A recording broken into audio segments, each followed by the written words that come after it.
What's up, chat? How's everyone doing? Ming, yo, Dybala, how are you? Sean, Mode, Astronomical, Chris says, "Hey man, do you remember me?" Yeah, I think I do. Weren't you actually from Twitch? I'm pretty sure. Let's go, man. You finally made it to YouTube. See, that's what I was saying. I should have probably done one more Twitch stream before I left for good and went to YouTube because I feel like some of the people on Twitch didn't even know I went to YouTube. They just thought like I quit streaming. So I should probably still do that. If I streamed on Twitch, I don't even know who would, like, how many people would even show up because I haven't even streamed on Twitch in like 2 months. So I don't know. We'll have to see.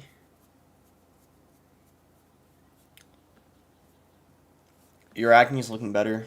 Oh yeah, maybe it's getting a little better. I think it's still kind of bad, but I guess it's good that it's still, like on your end it looks a little better. Might be because I don't have the key lights on because it's still a little light outside, so I haven't turned those on yet. But yeah, I'm probably gonna go to like the dermatologist soon. I keep forgetting to like schedule an appointment. I'm trying to like solve it like on my own, like buying stuff or whatever to wash my face with or whatever, like benzyl peroxide and salicylic acid, like different kinds of stuff with like those in it. But it's like it doesn't seem to be working, so it's probably better to just go to a dermatologist because it usually helps. So what any new decks thing you're trying? I don't know. I'm probably gonna switch around a bit. Like in this meta, it seems like this is a very weird meta because like if you go off of like what people are high up with, like P.E.K.K.A. Bridge Spam's literally first, but P.E.K.K.A.'s not even that good. That guy's just insane with the deck. Pig's EQ I feel like is really good though. Um, like I see a lot of people running Pig's EQ. What's this guy using? I don't even know if he's using that. He's probably not. And then Riley's like 2 counts in the top 10 with bait. It kind of seems like almost every deck is viable this meta. Like it's weird because there's also Splash Yard. Aren't both of these people running Splash Yard? Yeah, yeah. Like so there seems to be like a lot of good decks. And then yeah, this was Sparky, what I was talking about. Like Sparky, I'm pretty good with Sparky. I might maybe that'll be like one of my main decks this season. Like there's a ton of decks like low key that are like pretty good this meta. I'm gonna start with Hog though. I'm trying to get better at Hog. It's like one of my worst decks. I think it's important to get good with it because it like it's like every single season one of the most consistent win conditions. Haven't you tried to stop cleaning your face? Well, I mean, you're supposed to wash your face every day. I stopped doing it like twice a day because I heard it can dry out your like cheeks if you do it too much. But like I just do, like once a day. I think you're supposed to at least. I think it's like not good if you should every day. I'm pretty sure. Um,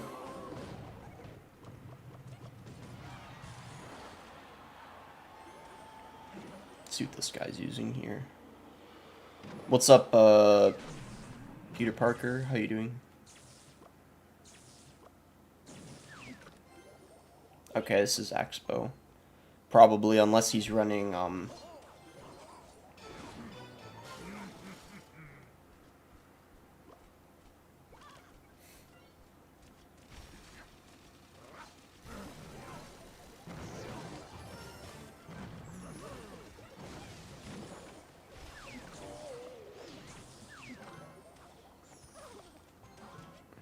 don't know. I'm thinking of mortaring, but I don't know if it's a good idea.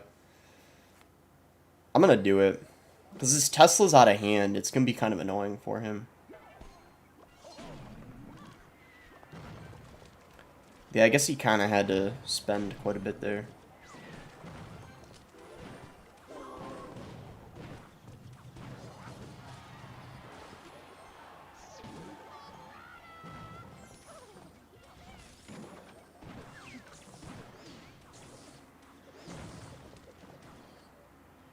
Turned out it just irritated my skin excessively and acne was a reaction. I could try it, to be honest. like test it out going a few days without it and seeing, but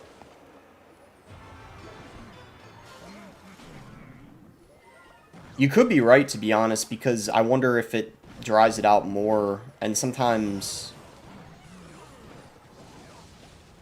occasionally too it cuts. I get like cuts on my face too, even from it. I don't know. I'm trying to figure it out. It's just super annoying.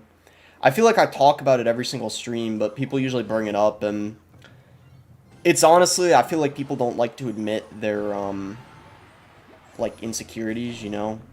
But yeah, it's one of my biggest like insecurities I have, you know. So I just hope it's something that eventually goes away as I get older, because it really is annoying, you know.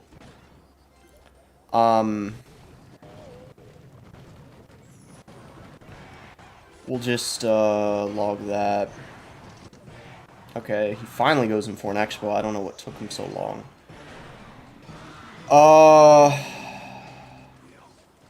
EQ that.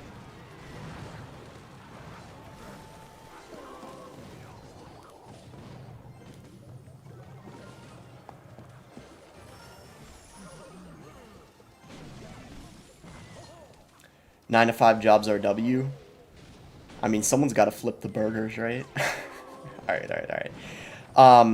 For real though, like, 9 to 5 jobs are seriously, like, I mean, they're really good. Like, I mean, look, I seriously, like, I genuinely mean this.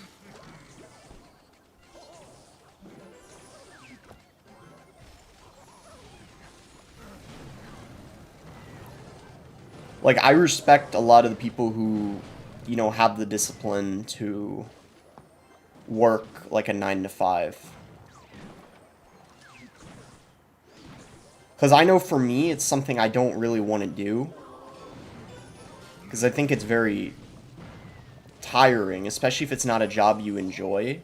Which, for a lot of people, they have to start out doing a job they don't enjoy. Because typically it's like a minimum wage job or whatever.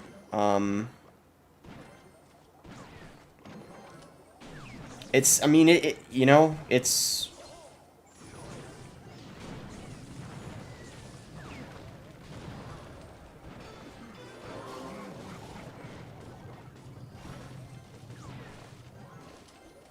Do you respect Tum then?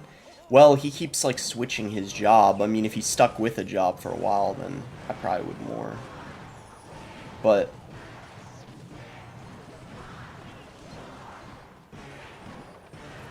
yo, that was close. But yeah, Peter Park with 5 donation says, "Boss looking even cuter with a new camera and mic. Appreciate the stream goat making cool when GCs look so easy."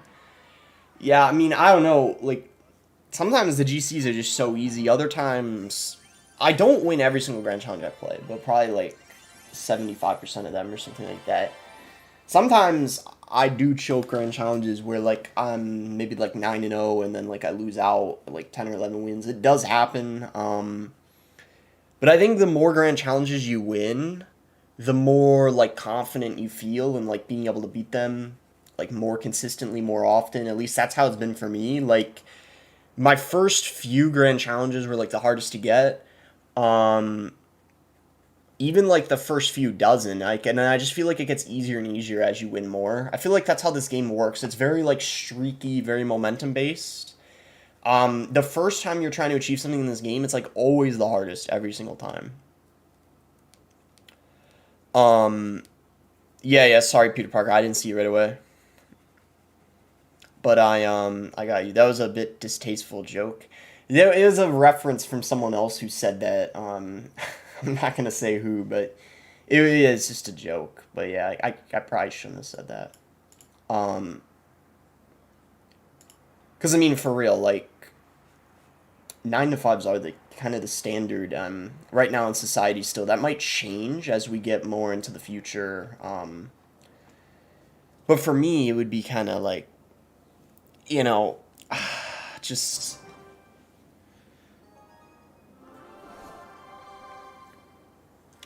I don't like I'll do a 9 to 5 if I have to, right? But I think some people just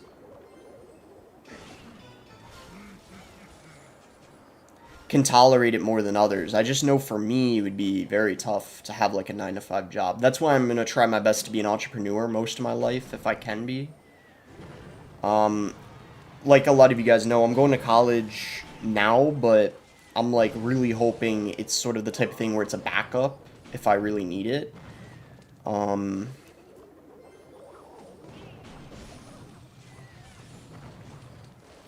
'Cause I think right now, and it's going to continue like this in my opinion, there's just going to be more and more opportunities and ways to earn money online.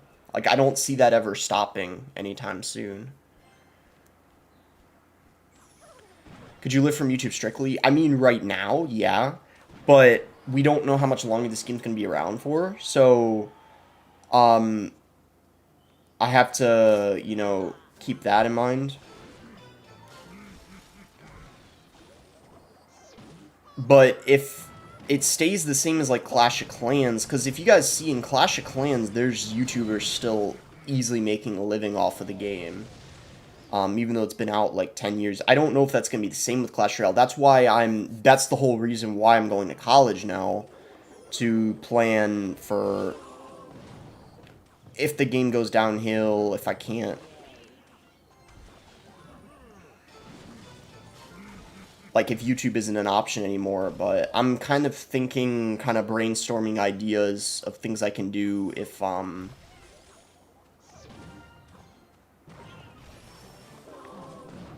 like, the game dies, like, whether it's playing another game or making content on something else I'm good at, like, discussion type of videos about topics going on in the world or whatever. What I noticed, if you guys look recently in the past couple months of my videos, discussion videos perform so well in comparison to like my regular ladder and even like grand challenge videos.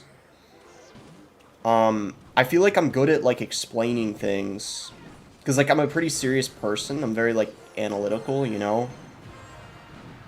and I'm pretty good at also giving my unbiased opinion on things too, which is great too when you're talking about like serious topics.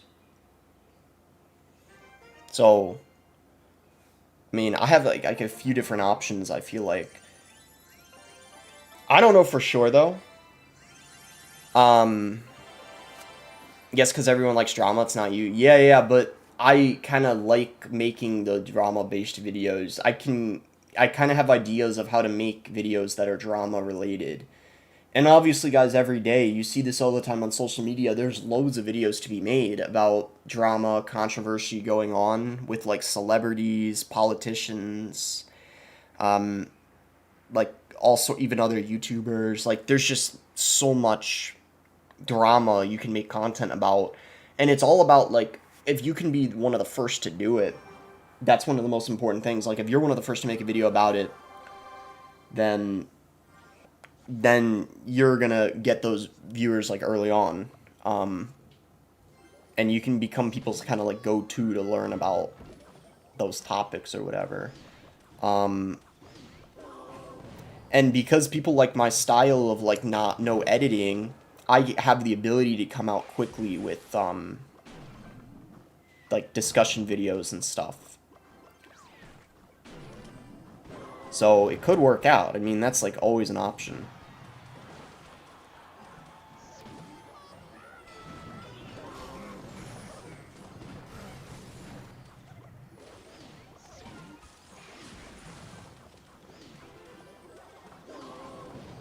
Alright, that was clutch. Nice.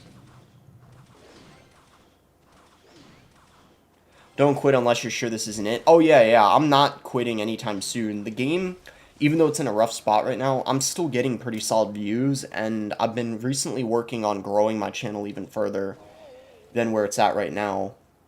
The discussion videos are just part of it. I've also been trying, like, different, like, ideas and styles of content, too. I have some plans of stuff I'm trying coming up soon.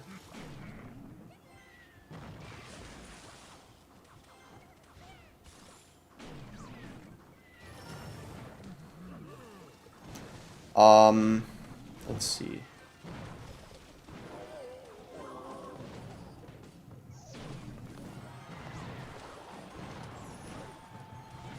Glad I didn't play goblins that time.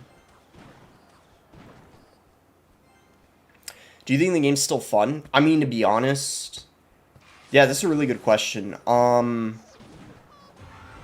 me, definitely not as much. I don't play the game nearly as much as I used to. I still really enjoy talking about the game, to be honest. I like, I keep up with everything in this game still, whether it's, like, competitive or, like, what's going on. But in terms of how much I actually play the game, not nearly as much. Um,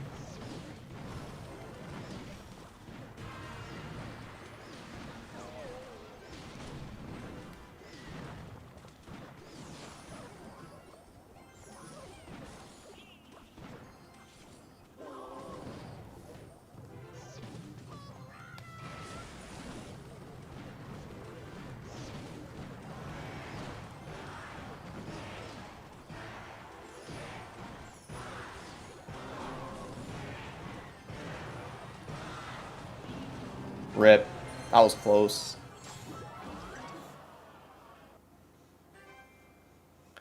To be honest, I don't really, play too much, outside of, like, recording for...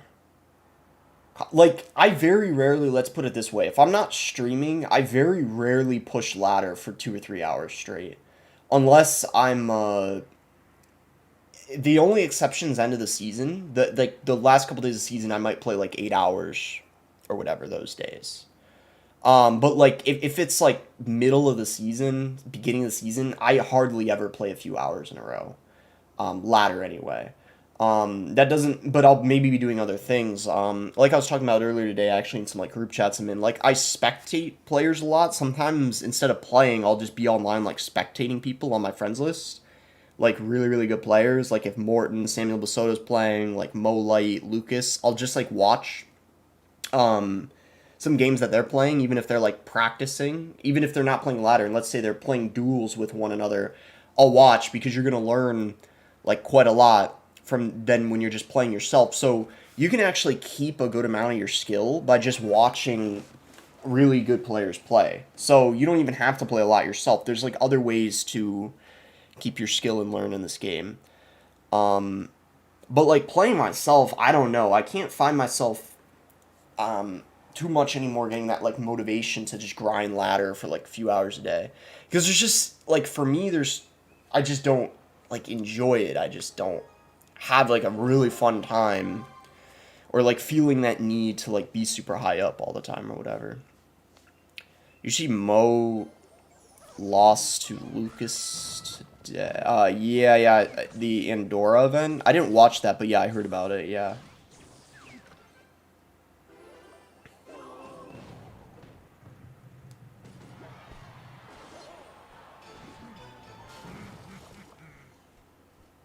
Boss, I saw you on Tinder? When? I don't even have it anymore. I used to have it, I'll admit that. But I deleted it because I realized it was a waste of time. Um, so unless you're... Bro. What the heck?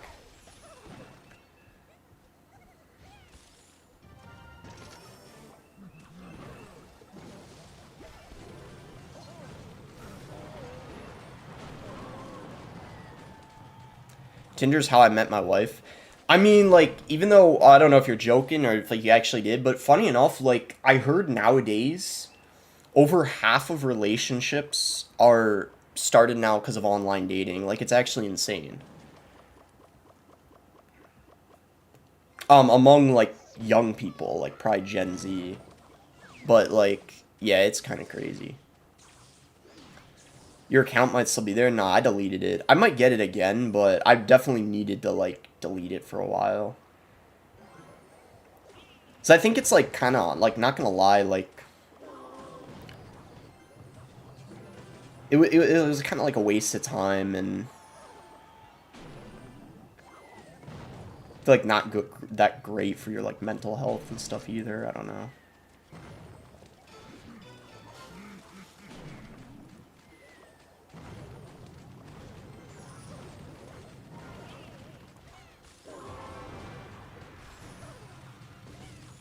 All right. Well, we had a really good start. Now pretty much all I gotta do is defend, and we should be chilling. Tinder's an ego boost for attractive people. That's it. Yeah. Like, I mean, I feel like if you're not like a Chad, it's not really worth it if you're a guy to have it.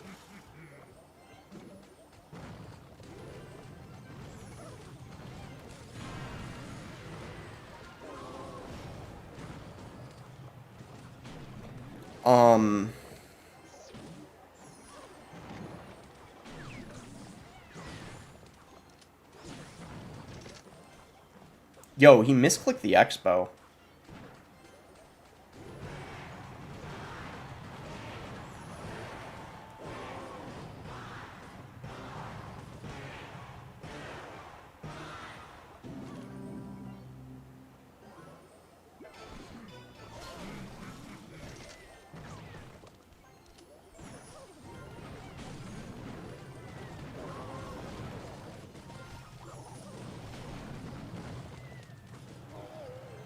You're already a Chad, you got the height. I don't know if I got the face, though.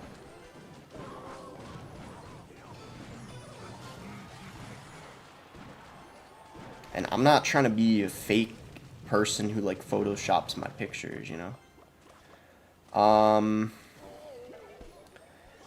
Alright, let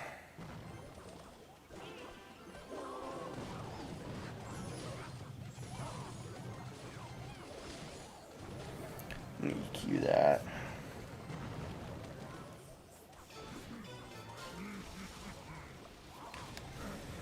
More of that.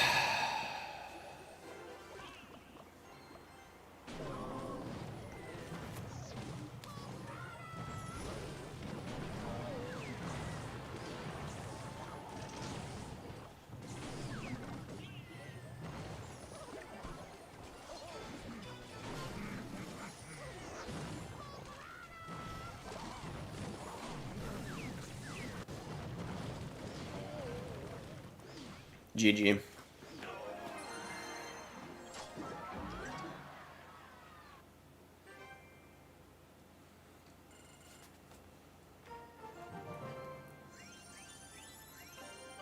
Just remove glasses. Well, yeah, I know. That's why I wear contacts to when I like days I go to the gym and like school, I always wear my contacts. It's just when I'm at home I wear my glasses because I don't really care too much what people think like online, you know. Like I'm not wearing my contacts today. To be honest, I think I probably could get better glasses than these. I don't even know why I picked these ones out.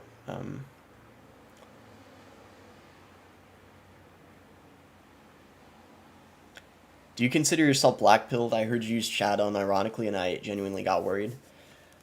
I don't know if I fully am. I'm trying to not, like... I'm really not trying to fall into that, like, mindset or mentality, but... I know about it, yeah.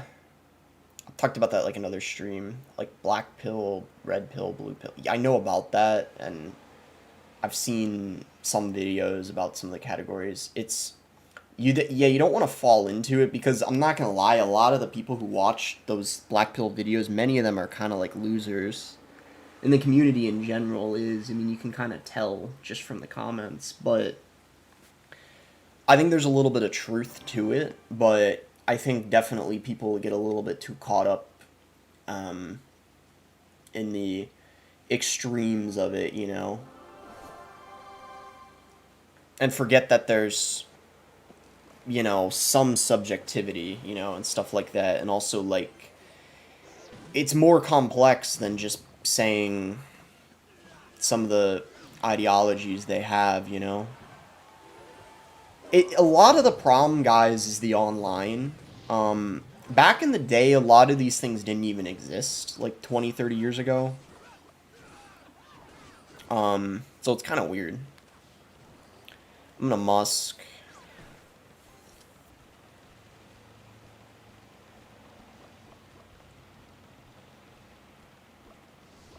This is probably...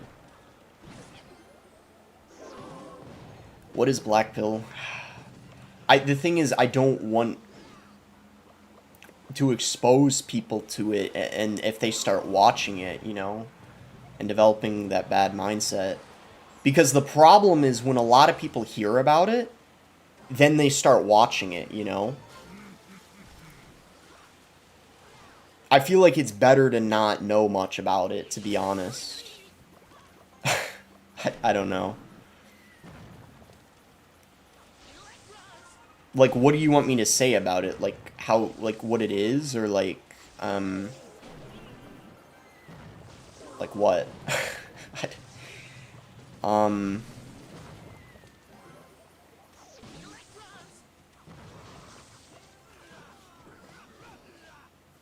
Why do you think the game's getting boring? Well, I like playing the game still. I just don't play it as much as I used to. Part of it's because I got other things going on in my life.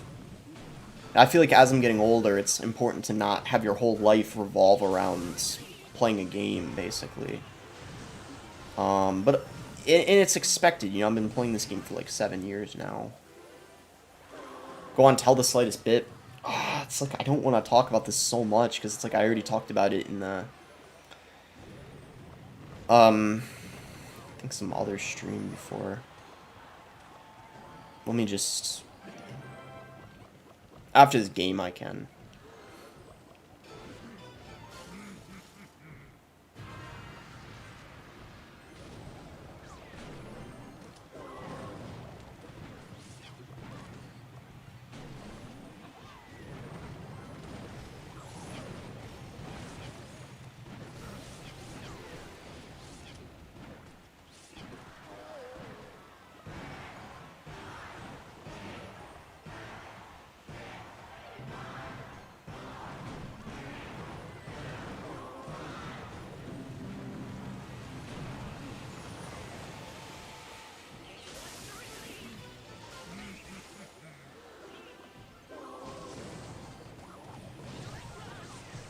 I will say, guys, the cringiest thing about, obviously there's a lot of cringe things about the black pill community.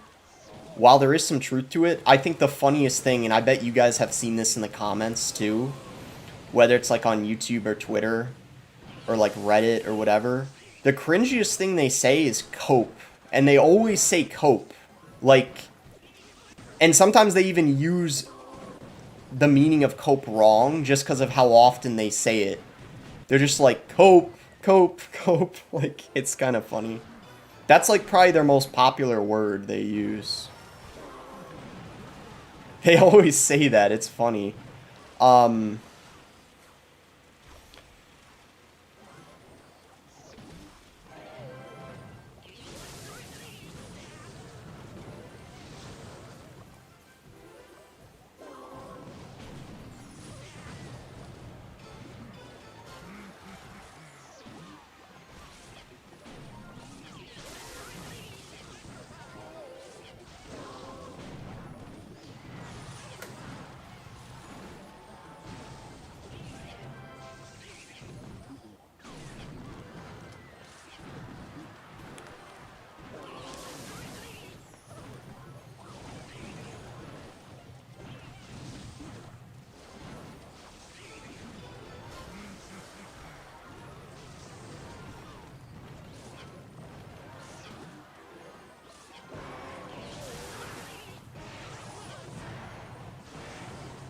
The hog always gets a shot, bro. It always gets a shot.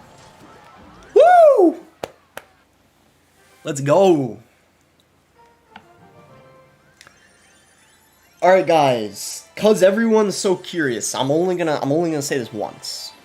Alright? I'm not gonna talk about it a ton.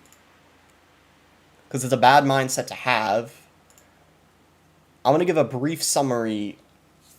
There's 3 main pills, okay? Like, yeah, I know. It's like, I know it's cringe, but a lot of young people do get caught up in this now. Most popular word is looks max. yeah, I know. That small, thank you for the donation. Try play a game with your non-dominant hand. I I usually put it with two hands though, because especially when I'm using my iPad. Blue pill. All right, I'm just gonna give a couple cents summary for each one. I think I already did this one of the other streams, but anyway, because you're all so curious. Blue pill means like the main thing that matters is being yourself and being kind to people. That's ultimately the only thing that matters in dating and relationships. Being yourself, being kind to other people. And that's all that matters. Red pill means the only thing that really matters is being confident. Um, I think that's basically the main thing. Like, improving yourself, kind of like being confident. And then black pill basically means your height and looks are like pretty much the only thing that matter. That's basically a quick, easy summary of like what they mean without getting too in depth. Um, and I would say majority of people are blue pilled. Technically speaking, like blue pilled is what most people are, even if they don't know anything about it. So, I mean, yeah, but that's a summary of what they are.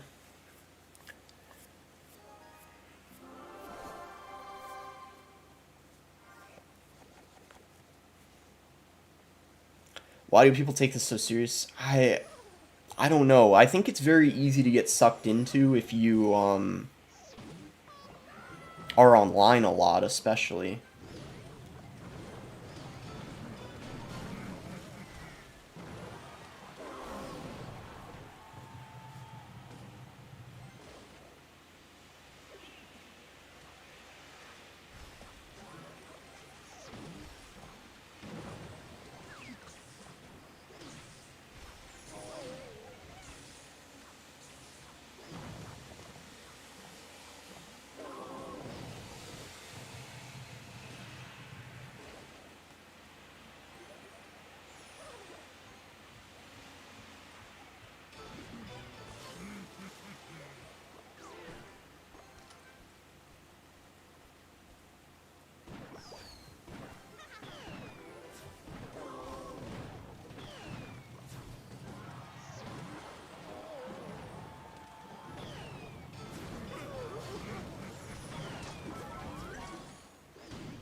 Do you know people who are black pilled?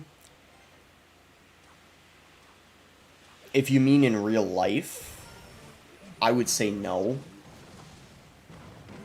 But it kind of makes sense because I feel like most people who are people who probably don't get out in real life enough. The most popular YouTuber who's like a black pill YouTuber, I'm only going to name one, so those of you like who are interested can just I wouldn't recommend watching the videos, but if you just take a look at the channel, you'll kind of get a sense of what I'm talking about. His name is Wheat Waffles or whatever, but that's all I'm going to say.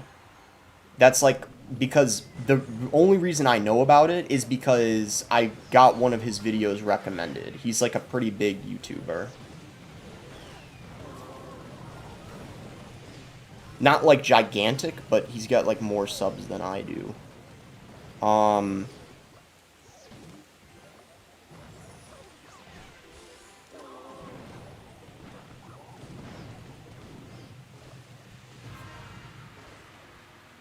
the firecracker's going to be so annoying. I don't know.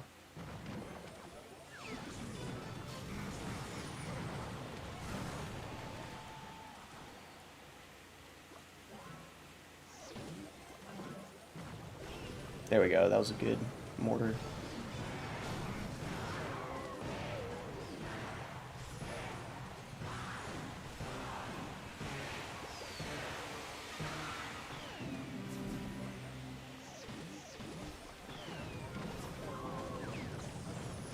No, I wanted the Mighty Miner to tank. The heck? That was depressing.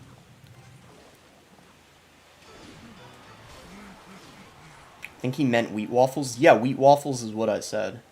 Did I say something else?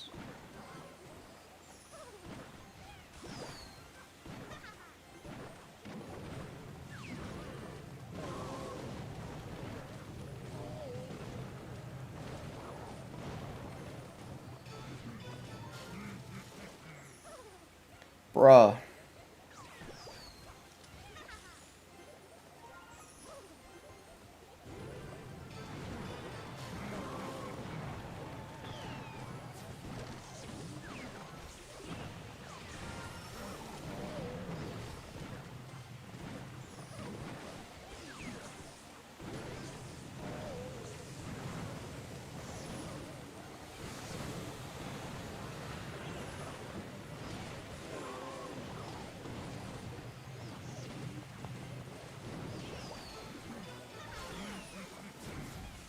Ah, rip. Bruh.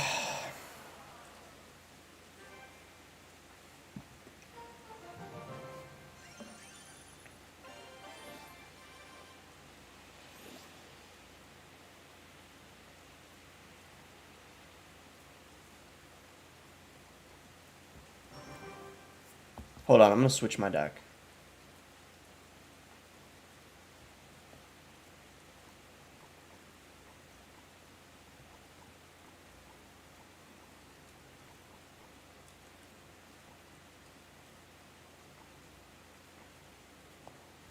Let's try some Sparky.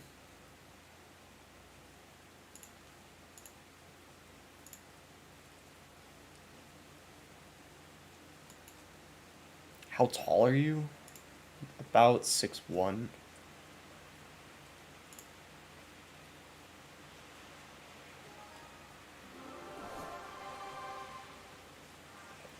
Link.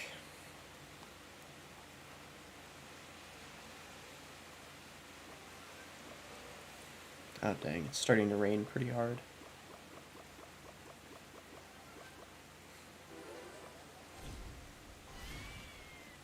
How's it going, Sean?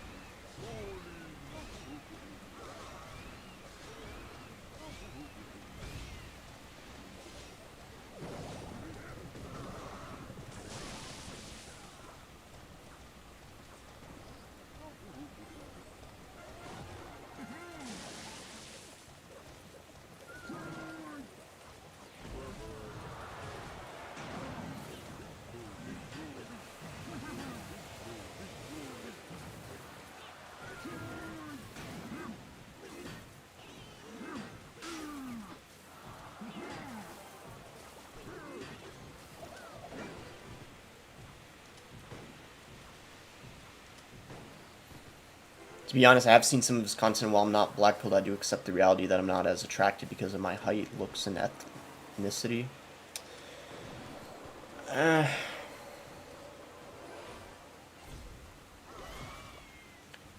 I feel like it's... I think it depends... Yeah, it depends on the type of person you are. Whether it's, like, beneficial for people to watch it or not. I would say for most people, though, it's a really bad thing to watch.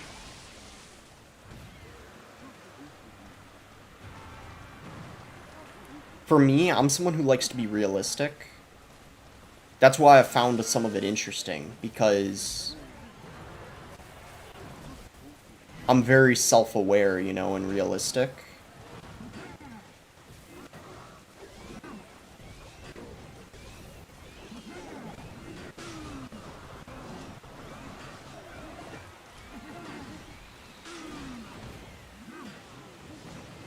That GeoGuessr dude might be able to find your address from view out your window. Yeah, he probably would be able to be honest. You're not wrong. Dude, I like how we're getting...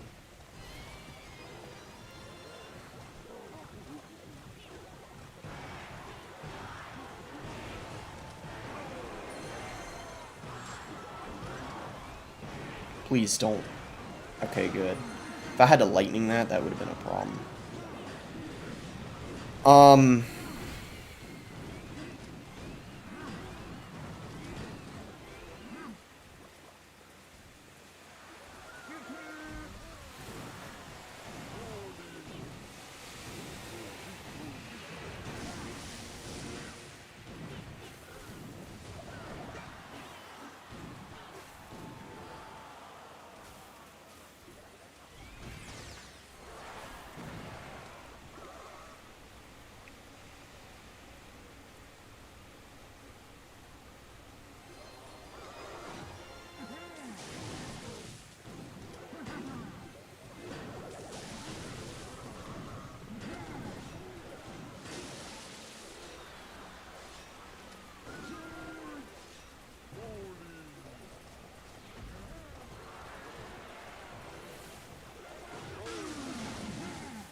There we go, GG.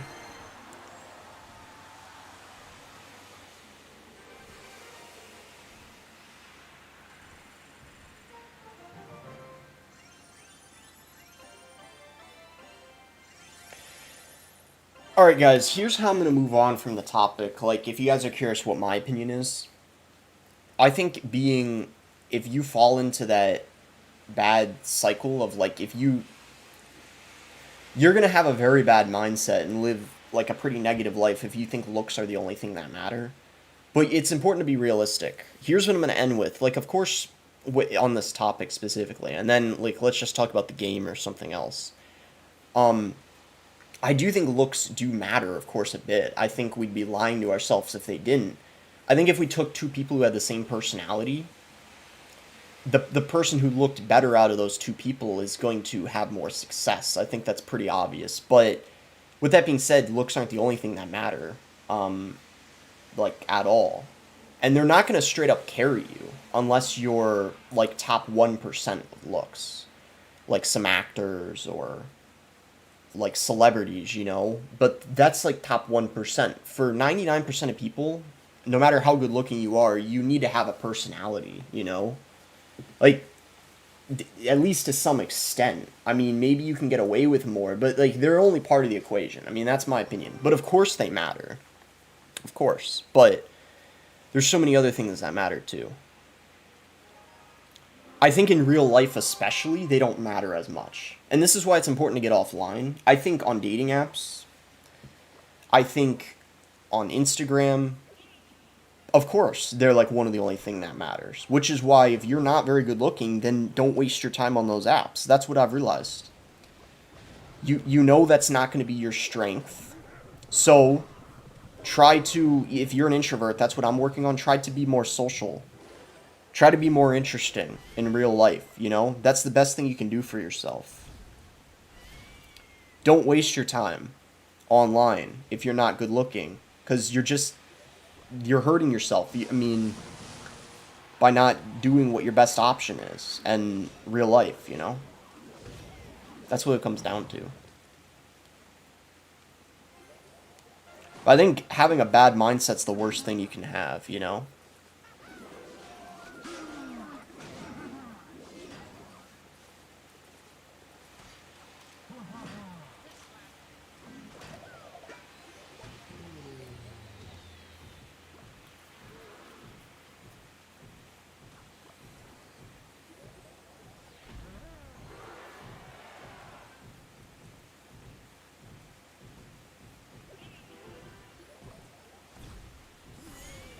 How much time did Shiki become a pro player? The first, like, couple of years I played this game, I wasn't that good. But, maybe it took, like, around 2.5 years or so.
GG.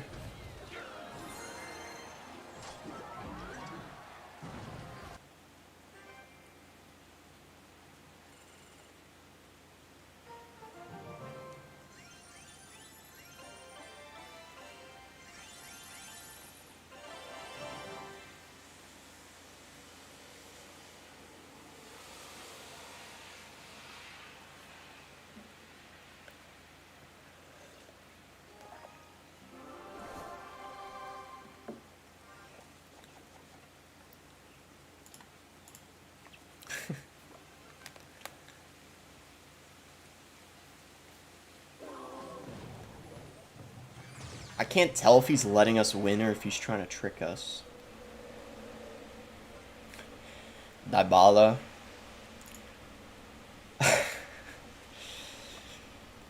Wait, is actually letting us win? What the? W Bala? Rare Bala W? Let's go. Nah, he knows I needed the trophies. He knows I needed them. Let's go. Well, I'll take it. Appreciate it, Dybala. Maybe now I can actually get to the top after that win.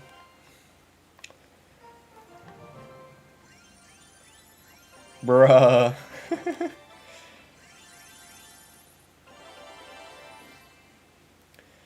Let's go, Dybala.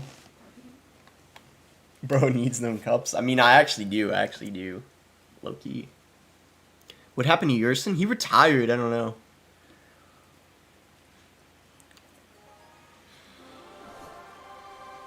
I think he's playing like other games. I saw he's like posting on his Twitter. A lot of like CR pros quit and like went to like Valorant or other stuff like that. Isn't this that Hog Miner player?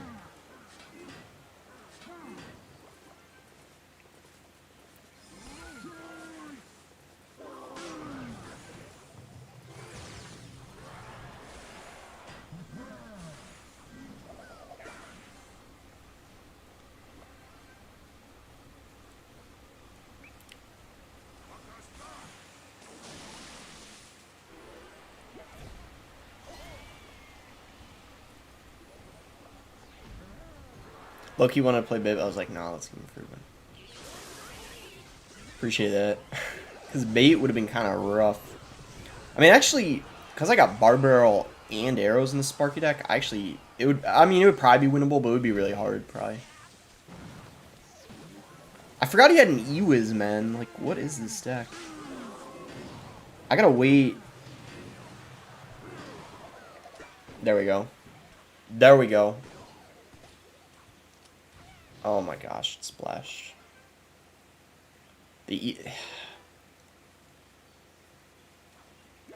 Ewiz is gonna be annoying. And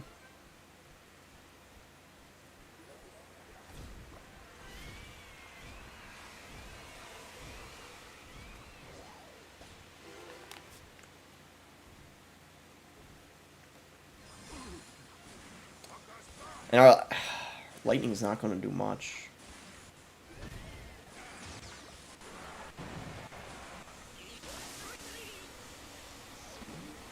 Wait, I lied. What the? Wait, actually, that's fine.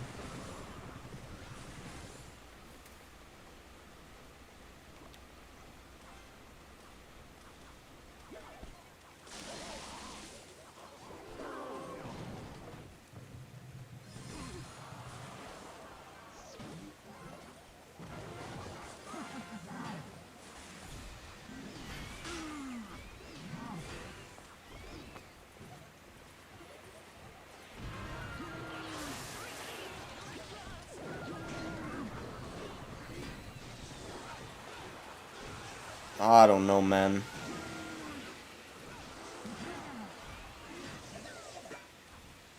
Bro, this Ewiz is low-key hard carrying.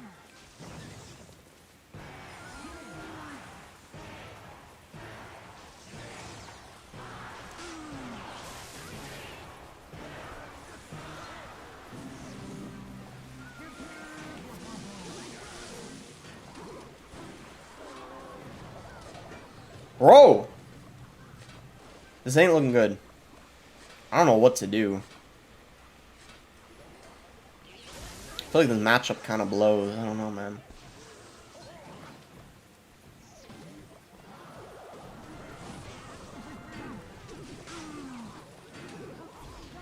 Yo! Bro. Yeah, we're finished, sadly. Oh my. If you're not reading the chat, I mean, it's hard when I'm in a game. Sometimes, though.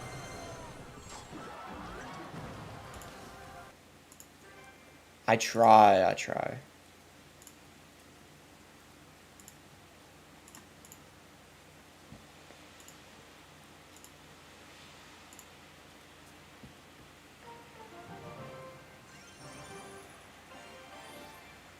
Let me try sniping a second time. Wait, I'm gonna change to something else.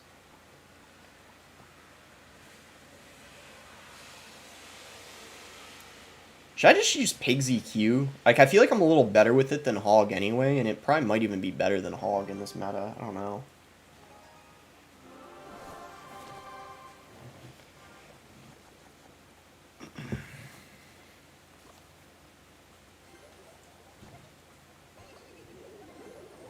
Oh, that's convenient, right when I switch to it.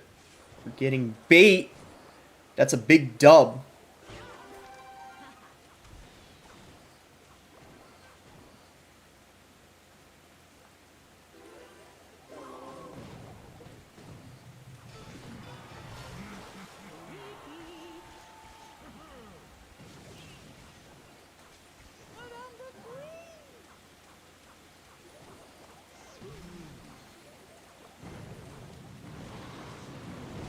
Bro, I didn't expect him to rocket that.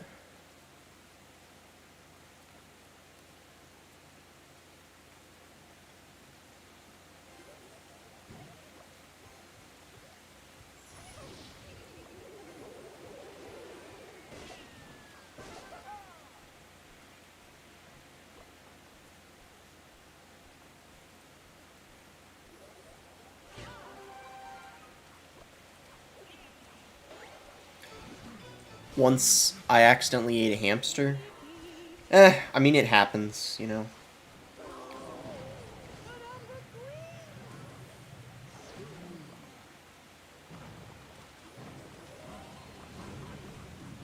What you gonna do about it?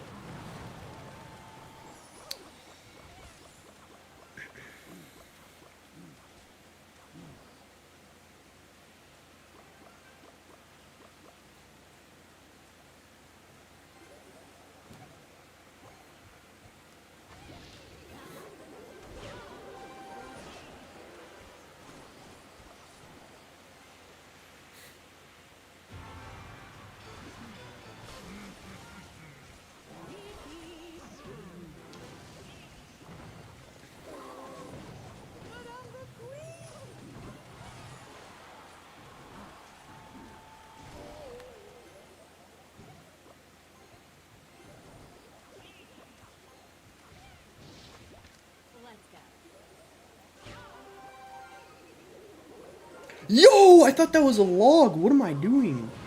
He's gonna rocket this. No. Yo, he missed the queen.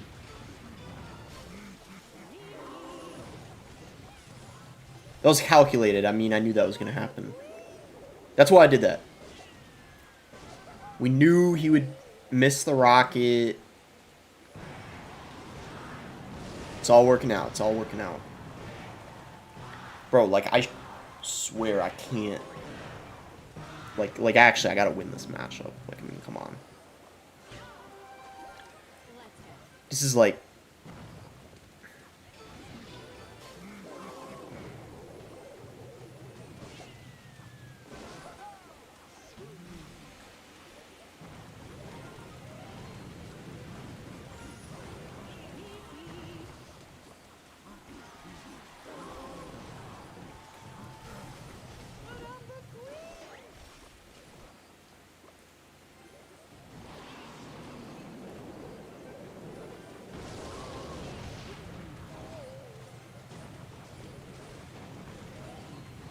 Alright, GG.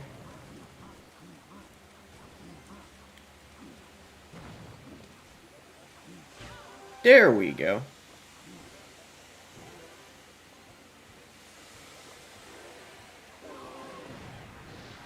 Would you eat a royal hog? I mean, would it be turned into pork or bacon first? If so, then I mean, maybe. I don't know.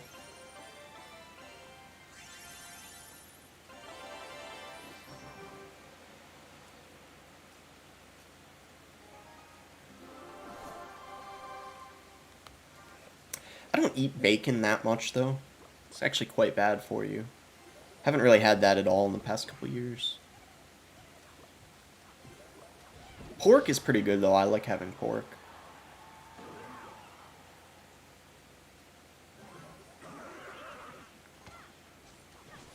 Can we push that to the... What?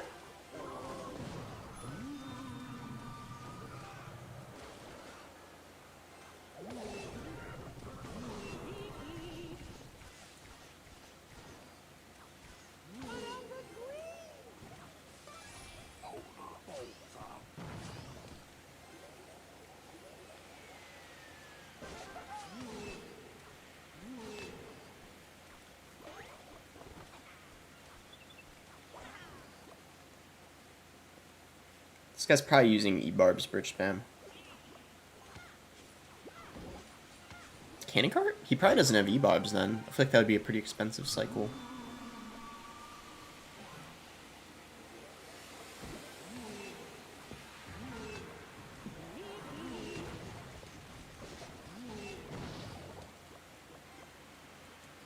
Would pigs in front have been good there? See, if he has E-Barbs, though, it would have been way too aggressive. That's why I didn't do it. And I don't know for sure if he does or not. I'm going to go in, because his Barb Barrel's out of hand. We can just go Goblins on top of the... Yeah. Perfect. Oh my god, bro. The ghost is so annoying. We're fine, though. We just cannon it, I guess.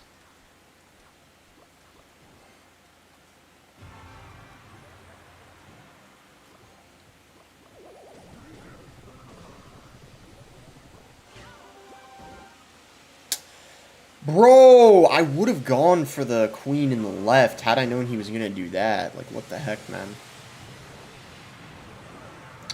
Might close the window soon. The background noises are getting a little out of hand.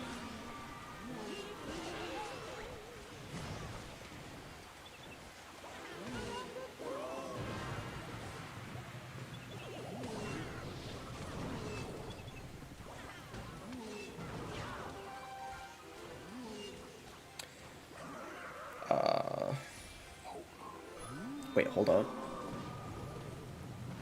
How did the log not hit the...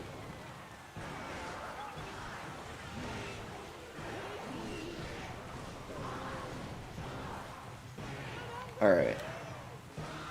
We're fine. Just gotta relax. My cycle's a bit whack. I don't really wanna...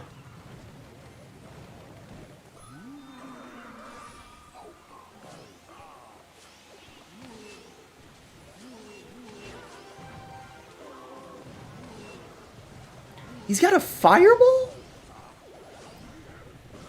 What in...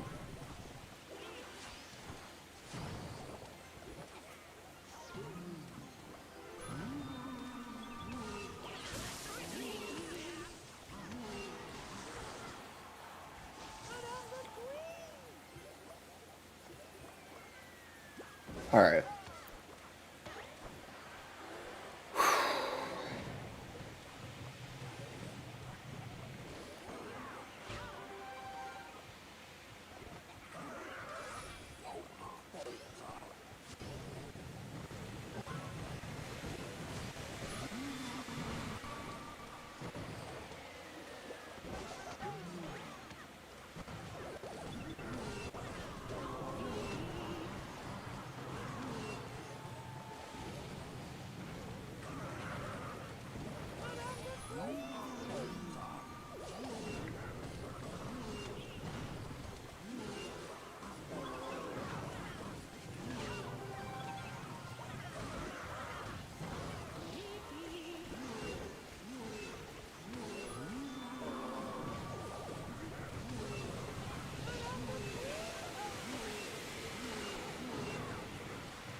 That was scary.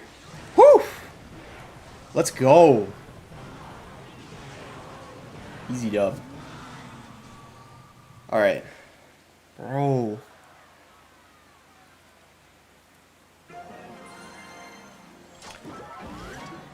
Oh.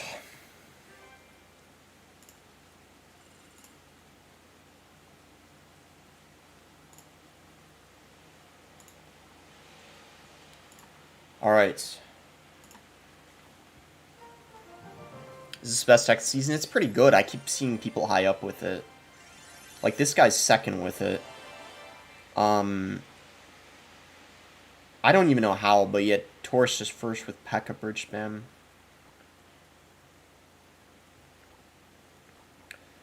Ian77, top 10. Is he playing ladder?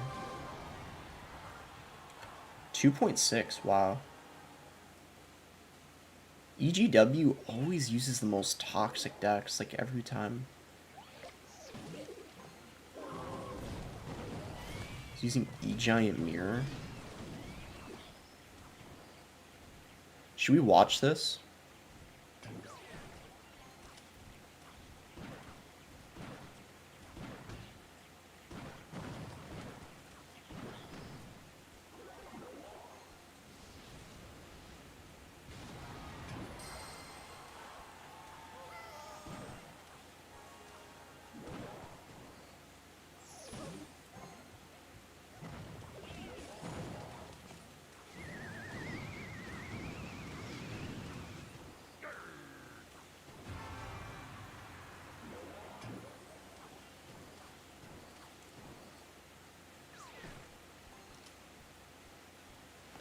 Could be wrong, but I'm pretty sure this is a good matchup for 2.6.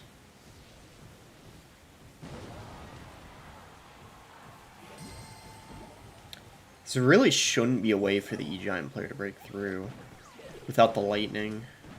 We'll see, though.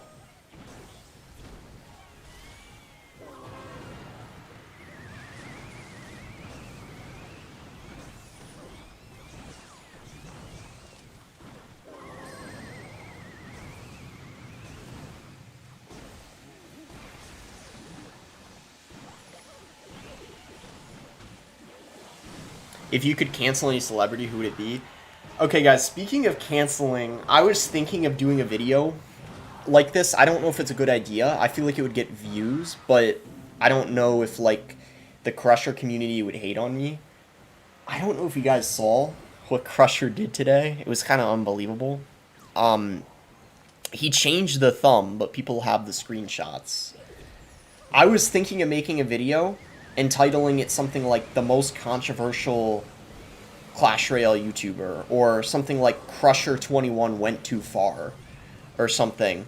Basically, for you guys who don't know what happened, in his last video, in the thumbnail, he literally had the N-word in it. But, like, blurred out, so he could have it as a thumb. He changed it, though. But he had that as the thumb, originally. People have screenshots. If you check his last video, it's titled, and he's done a ton of other, like, racist and sexist things, too. So I was thinking that could be a banger video, because people love drama, but I don't know if Crusher fans would, like, get pissed at me or something. I don't know how many people who watch Crusher watch me. I would assume our audience is different. Yeah, so his last video, it's titled, I beat Clash Royale using only black people. It says 2.6 cycle, but before that, it said, I think it said N-word cycle, but some of the N-word was, like, bleeped out, but it's like everyone knew what it meant. And by the way, he's pretty white, so, yeah. And in the video, you guys will not believe what he said. Like, I don't even know if I should quote it, because I think it's pretty inappropriate. But obviously, if I was making a video on it, I would have to quote it, because if I was doing a video on it. But all I'm going to say is, if you guys want to see what he said in the video that I'm referring to, go to, I believe it's like at around the 2-minute mark. Big black man. Wait. Can you guys hear my desktop audio? This might be a better way to do it, actually. Oh, 20 black men for £5, bro. Let's buy these black men. I just pulled them. I'm gonna send them straight to the field. And just like that, Yeah. So, he said that in a video. I mean, I don't know, guys. He's said that catchphrase before, but saying in the fields after, like send them in the fields, that's like, does anyone else think that's too far? And that could be worth making a video on, like giving my opinion saying like he shouldn't be doing that? Like, I feel like that could be a banger video. Like that alone, I feel like I can make a video out of it. And the fact that he had the N-word in the thumbnail and then changed it, like, I think that could be a great video. Like a nice drama video, sort of. But the problem is then I know I'm going to get comments of Crusher fans who are like, oh, you know, like, what, I'm making the video because I know it'll do well and get views. I have, you know, I'm fine with Crusher and all, but I just thought, like, wow, I mean, that's kind of... The other thing, but if I were to do a video on it, it would have to be like 8 minutes or no. So I'd have to find other things too that he said that are like really like sexist or whatever, or like racist. Because there's been other scenarios too, but that's just like recent, like in his last video, that like I heard him saying. I was just like, wow. Like I mean, I mean I get people think it's funny, but guys, like you have to understand. 99, or I would at least say 90% of his audience is probably like 15 years old or younger.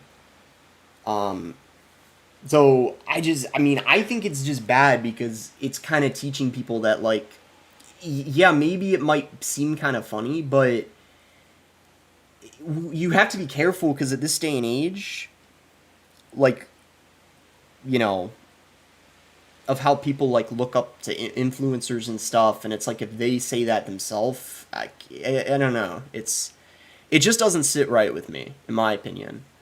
Like, and I definitely think it could be a good video to do, but I'd have to think about it. I don't know what I'd title it, and like I'd have to show more in the video than just that because that wouldn't be a long enough video. I mean, there's been tons of things he said that are very kind of like, you know.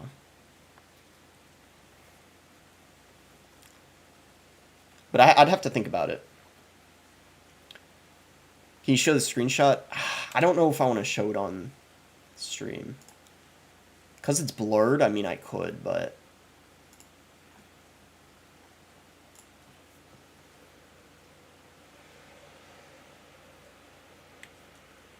Like, sure, like, you could say he's funny, but I don't really think... This is my opinion. If you need to use racism and, like, sexism to grow your channel, then I don't really think that that's great, because clearly that's what he's doing, you know? Because he can't grow it otherwise without doing that, you know? That's just my opinion.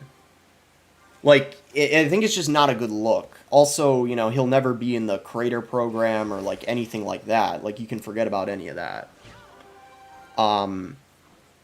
Like, sticking to the cringe stuff is funny, but it's like... Do you guys know how there's... I feel like he's getting in that, like... To the point where I hope he doesn't go down this, like, rabbit hole. Is that the saying or whatever? You guys know what I'm talking about. How some YouTubers, like... Got, like, really,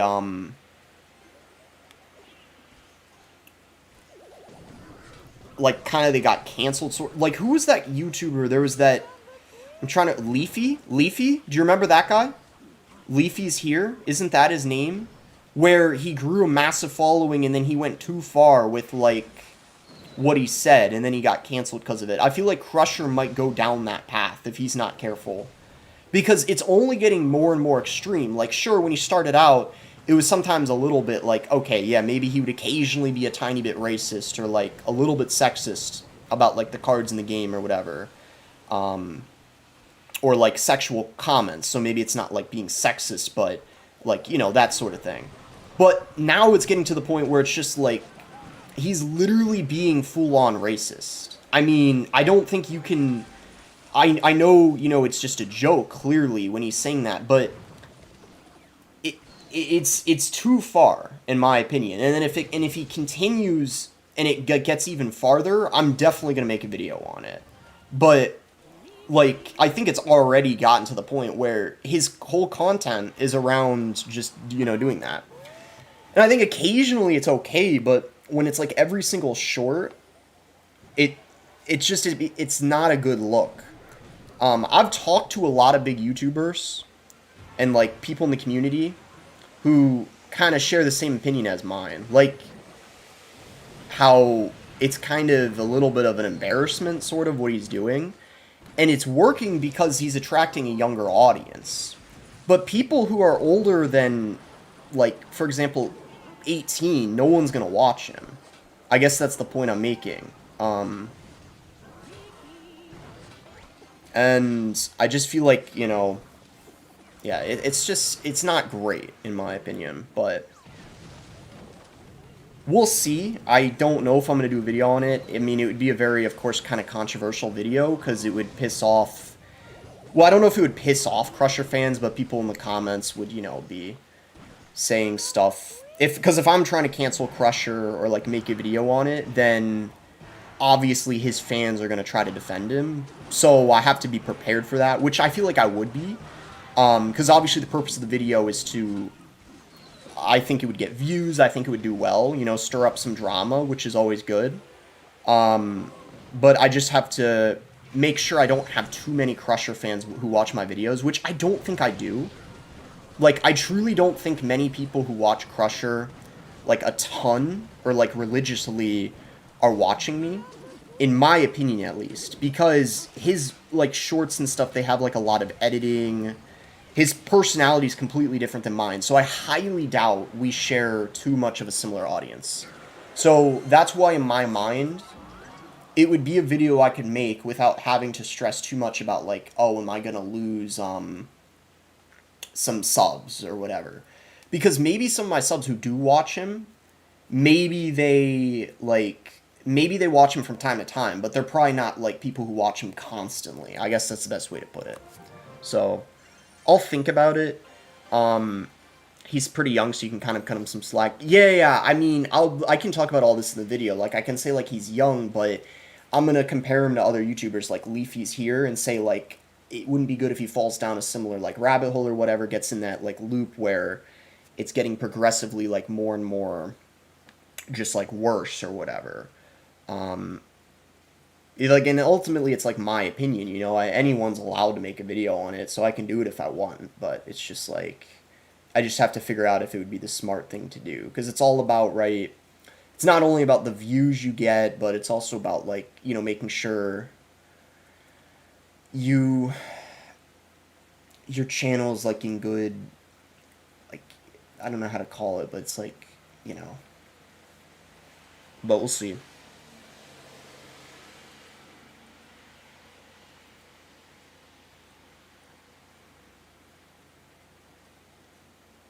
You're mad at him for using racism and sexism for views, but you're going to do the same? When did I say I was going to do the same?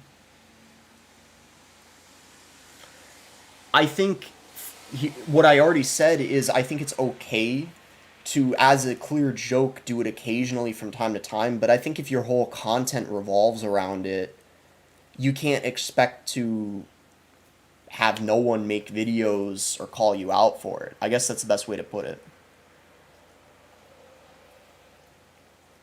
That's my opinion. Like, you know, he's taking a risk doing it, and so far no one's called him out for it. So,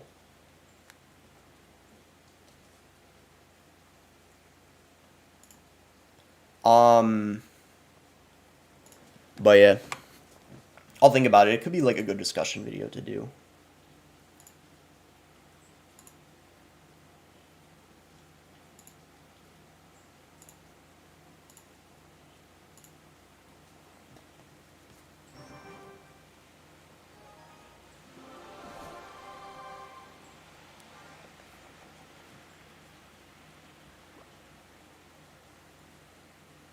Flash community needs some drama. Maybe you can box him. Yo, that's an awesome idea, actually. I feel like that'd be kind of unfair, though, because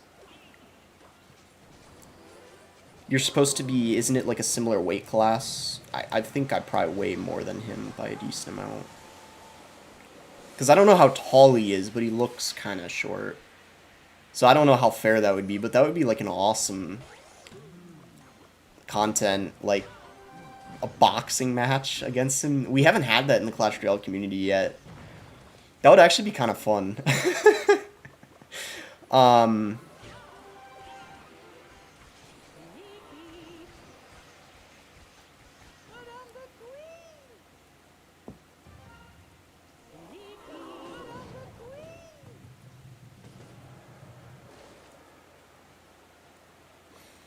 Ian and Riley really need to go in the ring. If they did like a IRL video or something, that would probably do very well.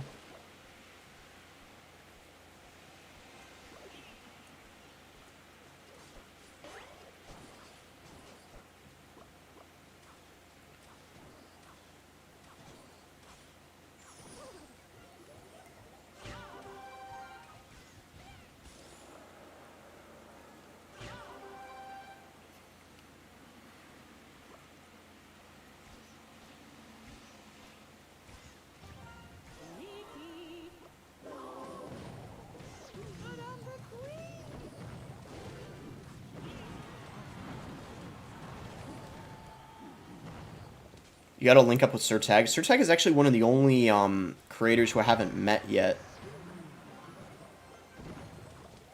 Like one of the bigger creators who I haven't met yet in real life. He couldn't, unfortunately, go to the World Finals in Helsinki. I guess, you know, he was busy, I think, with moving. And you know how he is. He's on the grind, you know. I respect the hustle. I respect the hustle.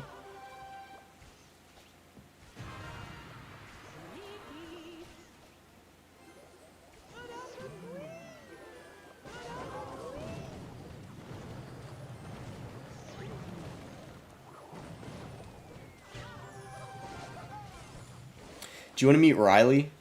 I mean, honestly, kinda. I don't know how he is in person. He lives in Canada, though. But, I mean, I'm sure I eventually will if he, like, goes to... Whether he qualifies to the World Final or goes. I'm sure I eventually will. But I don't know, it's kind of... I'm not saying for sure that he is, but he seems a little shy in terms of, like, showing himself, because he hasn't even, like... He did a face reveal on Twitter, but, like, he hardly shows, like, how he looks on, like, YouTube or anything, so I don't know. As far as I know, he doesn't really do, like, meetups and stuff with people.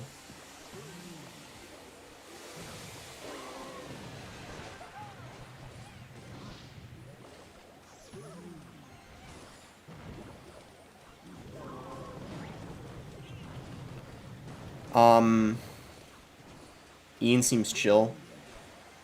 Yeah, he's pretty chill. I've called with him a few times. He's like a very, like...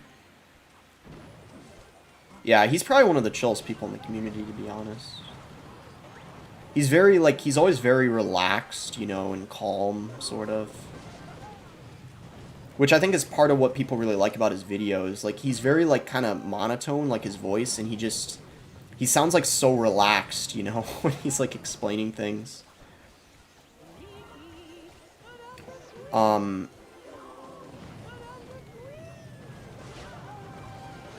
Bro, it's not looking good.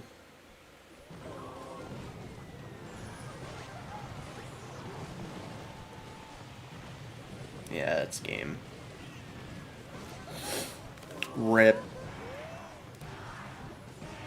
Ian cuts out all losses? Really? Does he ever show losses in videos?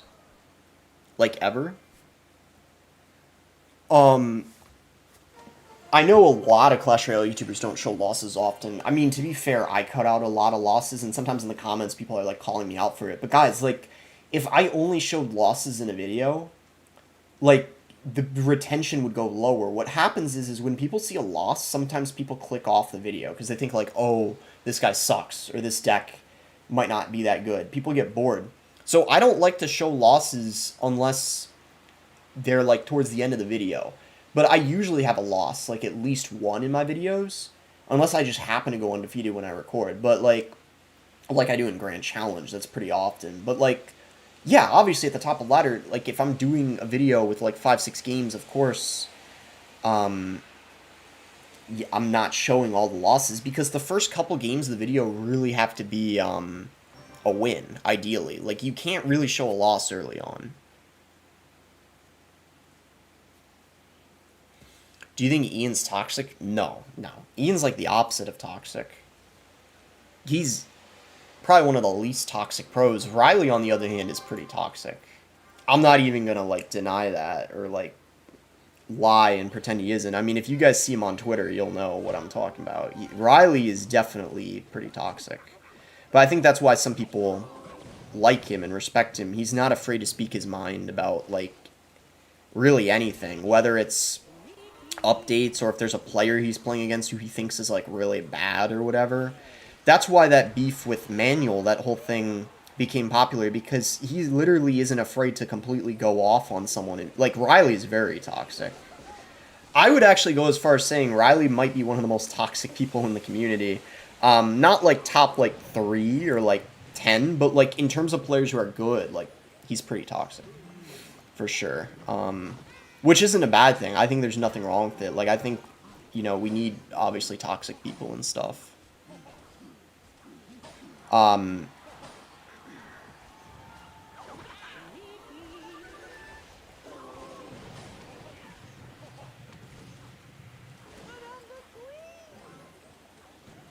Aragon is also a little toxic sometimes. Ian is like not really toxic at all that much. We talk about like the full screen creators or whatever.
I should have logged the top 2 goblins. That was my bad.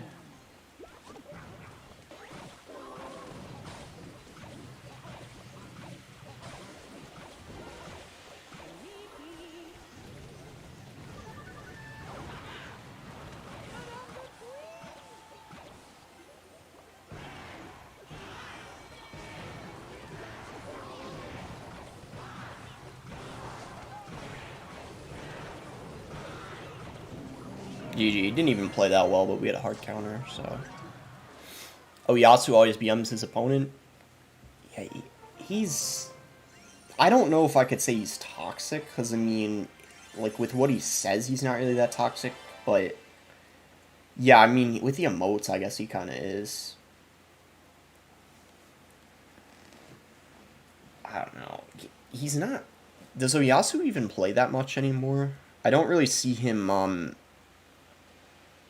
I think he probably doesn't play as much anymore. Maybe he's got, like, college or other stuff going on. I don't know.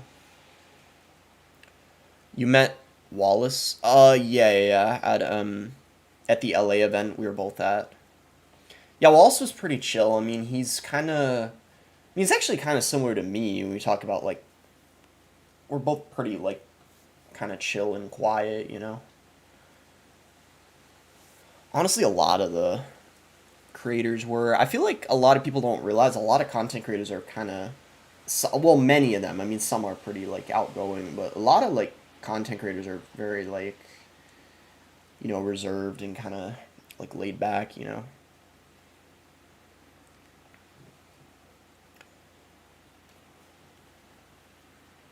The ones that aren't are obviously, like, I would say like kind of the funniest and most like charismatic content creators that I've like met in real life. Probably like KFC, Cashman, and it really shows in their content, so it's probably not like a big surprise.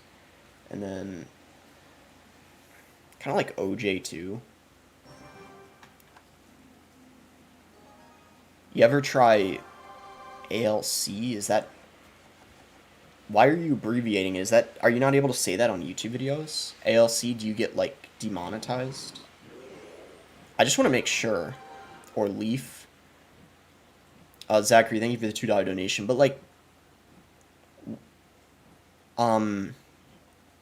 wait, why did you? I'm just confused why you spelled it like that, or typed it like that. But if you mean, have I ever drank before? If that's your question,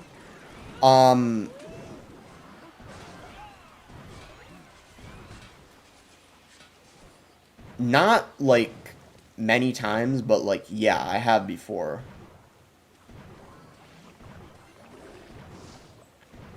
In the US, pretty much, like, almost never. Because the drinking age is 21, and I don't, ever go to parties, really. I actually, guys, I mean, maybe a large part of this is because of COVID. I can't even remember the last time I've gone to, like, a party before, where it's like you talk about, like, a house party or something, or just... So, I obviously don't do much drinking, since that's the case. Because I graduated around the time, like, COVID, like, all that, I don't want to say nonsense, but, you know, with, like, all the stuff with, like, social distancing and, like, all that, it was, like, around that time. Thank goodness I had a graduation in person, but...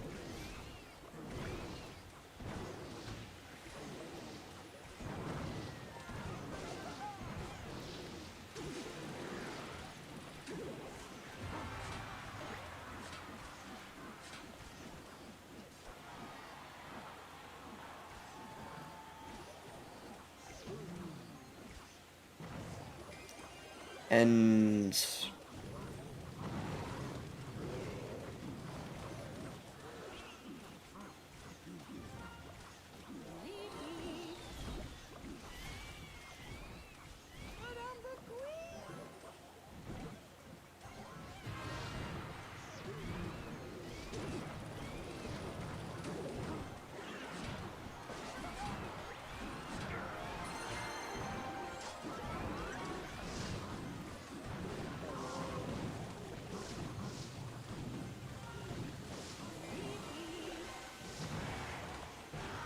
Well, it looks like we're going to win. Not, like, a really easy matchup, to be honest, especially because he had Valk, but I feel like we played pretty well. He also kind of got in weird cycles. But because he didn't have a balloon, I guess that wasn't that bad. In your opinion, why does Momo manage to win so much? There's so many reasons. So, guys, and I was thinking of making videos soon, actually, about Muhammad Light. Kind of something like how he can't be stopped or whatever. Just kind of a discussion video about him, about like all the things he's won this year and his complete domination. I mean, there's so many factors, right? I'll just talk about the main ones because I feel like this is something I could talk about for a really long time. But he has all of the things almost to perfection that you need to be a great player in this game. It's pretty clear he's extremely talented. He's probably one of, if not the most talented players in the game. In terms of no matter how much you work, you're not going to have the talent he has. He also maximized the skill, pretty much.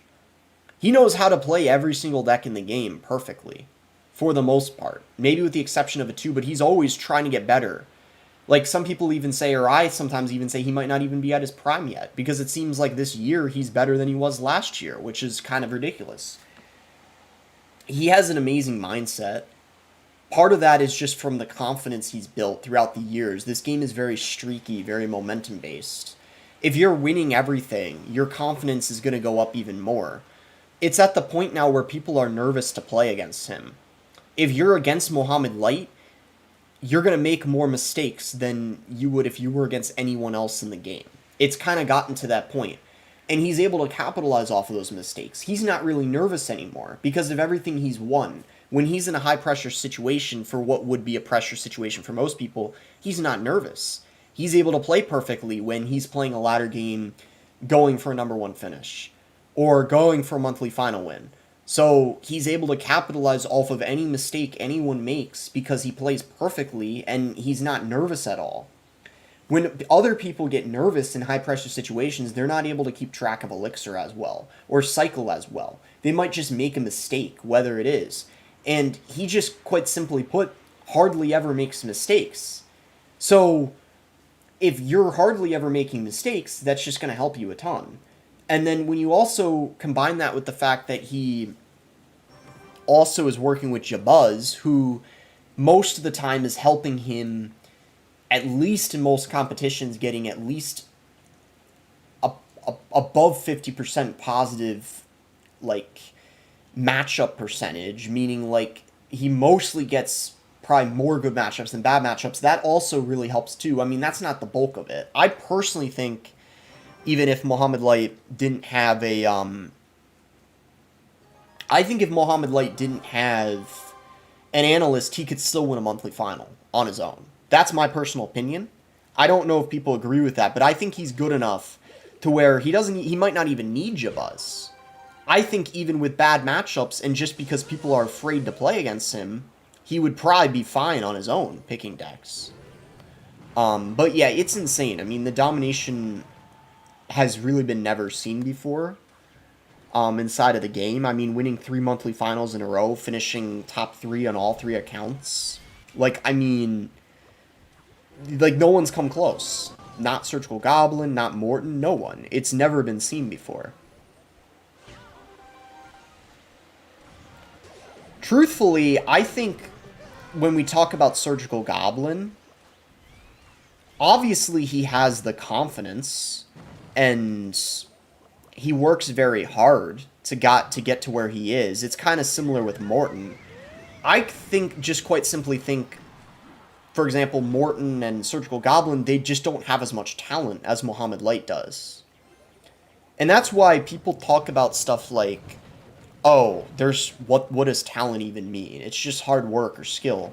But I think there is talent. Mo is just talented. I just think, like, 999 whatever, like, what I'm trying to say is it's like 1 in a million, pretty much. Or like 1 in 100,000. 500,000. It's just something you're born with, you know? It's kind of similar with Mugi. Mugi's very talented too. And I feel like he doesn't work as hard as Mo, but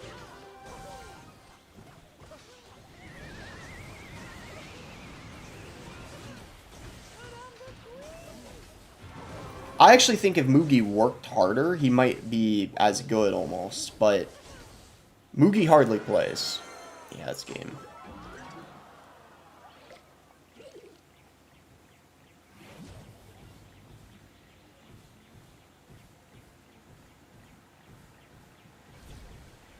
I don't know how to play this matchup. The thing is, I don't even think this is that bad of a matchup, but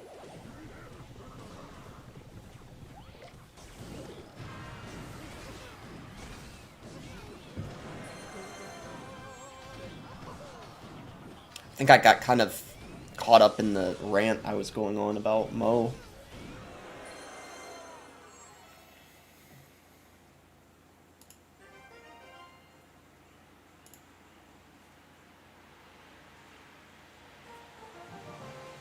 That's why, guys, you guys are all telling me to go in the next game. That's why I kind of wanted to wait until I was done talking, because it's hard to play and focus at the same time. And this is kind of back to what I was talking about.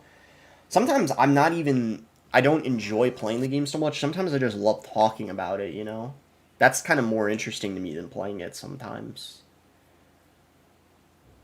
Sometimes playing can just be kind of boring or kind of repetitive.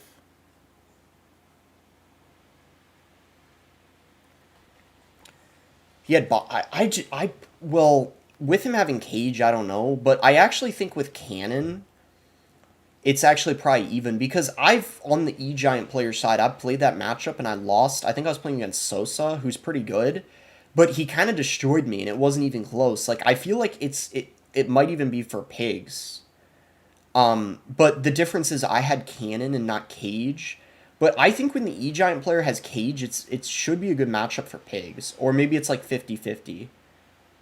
But I could be wrong, but I think I'm pretty sure about that. I might have to ask someone who like knows about it. Um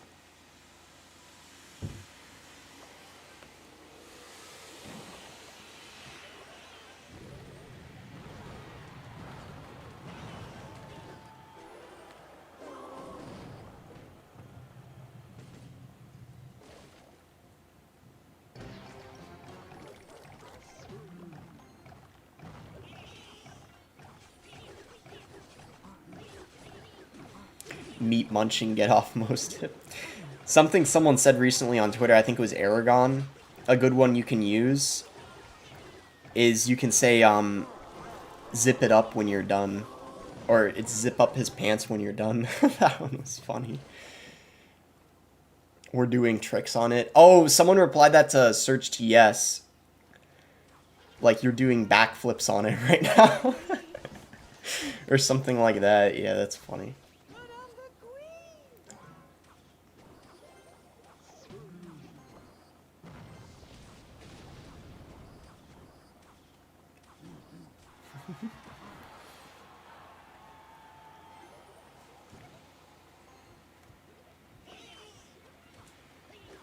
The thing is, though, is here's what I don't get. There's so many people, and I feel like it's mostly bad players saying this or casuals who get bored of seeing it. But some people are saying Mo shouldn't even be allowed to play the monthly finals anymore. Like he shouldn't be allowed to compete, or like people shouldn't be if they've already won a golden ticket. But I personally disagree with that because, like, if you're very good, you should be allowed to play. Like, why should you be restricted? It's not Mo's fault. It's honestly, it should be a wake-up call for everyone else to get better. That's what I think. Like, I think people kind of need to stop complaining a little bit and try to get better. Like, yeah, maybe you're not going to be, and as I've already talked about, because of how talented he is, yeah, most people aren't going to be as good as him. And I know some people are going to be like, oh, it's not talent. People could work and be as good as him. Like, I know Jabuz and other people say that, like, oh, it's about hard work, you know, and that's the main thing with it. Nah, I mean, in my opinion, cut the crap, right? Like, I feel like Jabuz and some other people say that, well, Jabuz because he works with Mo, so he wants to think it's a result of, like, hard work. But, like, let's be honest here. Like I already said, 99% of people are never going to be as good as Muhammad Light, no matter how much work they put in. I would even say it's, like, 99.9.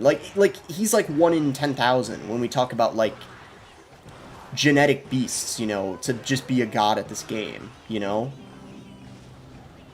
Yes, I truly believe he was born with like what it takes to be insane at this game.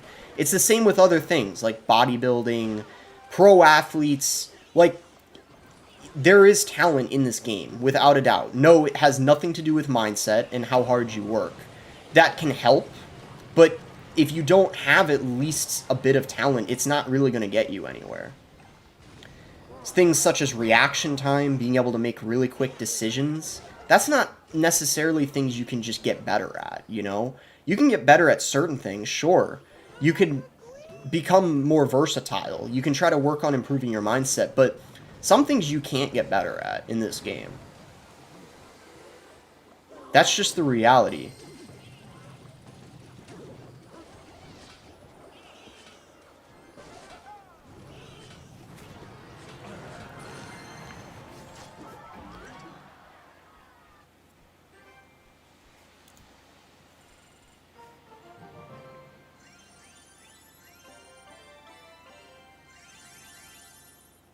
Do you think Lucas is capable of winning the World Finals? I mean, maybe, but if I had to give it a percent, I'd give it like a 5% chance. Here's the thing, guys. Lucas hasn't even I don't know where he is on the point leaderboard, but he's not even right now on pace of making World Finals, as crazy as that might sound. I don't know where he is on the ranking. I could check API, but he's kind of, you could say, having a rough year so far in CRL. I mean, he did win the Andorra event, but if we take a look at his ranking, okay, he's ranked 17. That's actually not that bad. I thought it was a bit lower than that. But that's still not enough because obviously on the leaderboard you need like how many make it through points this year in CRL? Isn't it like is it 8 people or is it only 7? I think it's 7 because 7 win a monthly final, 7 from the leaderboard. So he's not on pace of making it right now. I mean, we don't know what's going to happen. I mean, I would assume he's going to make World Finals, but we don't know. We can't say he's definitely going to make World Finals. I would say he's more likely to than not, but he's got to make a monthly final soon, right? If he doesn't do that, then it's looking like there's slimmer and slimmer of a chance, in my opinion at least, because in order to keep up his rank on the leaderboard, he needs to be making monthly finals. So that's what it comes down to. So we'll see. I mean, I think his Andorra win will probably give him the confidence he needs to probably do that. Because I think Lucas, as good of a player as he is, he gets in a really bad mindset sometimes. Like if he is having a bad year, I think he really lets that get to him, and sometimes he just needs to have a good event to kind of boost his confidence again. So maybe we'll see like next month what happens, but all I'm going to say is it's not looking good for him. If he doesn't make top 32 next month, then he's very much so not on pace of making Worlds. So just keep that in mind. It's going to be interesting. I think this year there's going to be many good players who don't make Worlds, who you would expect to and don't, just because of the fact only 7 make it from the point leaderboard. But we'll see what happens. This guy's really got Valkyrie Balloon.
Bro! Not that big of a deal, but...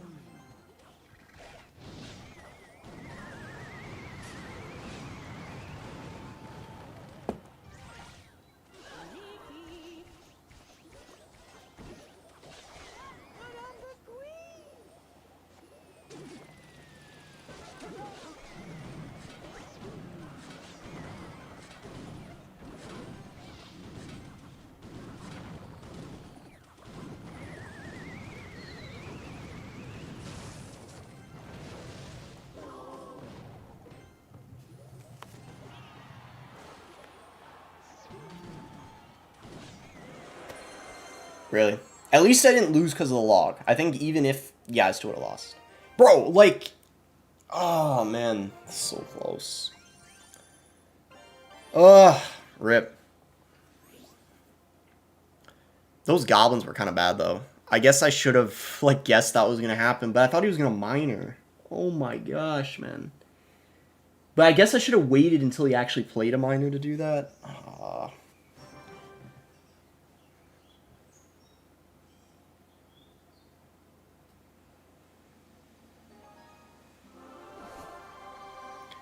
I think you, Ross, for example, have enough talent to win against anyone. Maybe not win more World Finals. Definitely you don't need to be top one to be able to.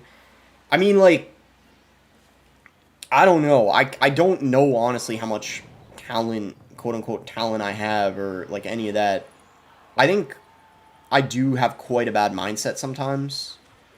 Like, I made top 32 last month, particularly because I was, for some reason, in a really good mindset. Like, I felt very confident that day. It's because I had the mindset, basically, of, like, there is no luck in this game.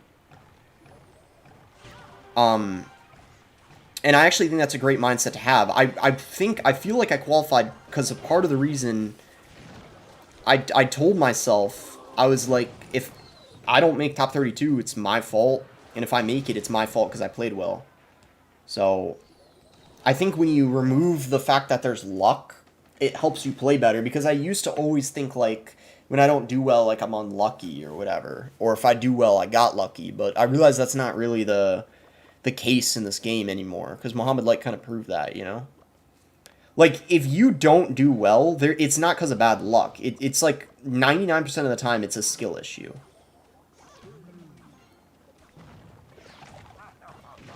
I truly do believe that. I have changed my mind about that, and I think that's a good way to look at the game, to be honest.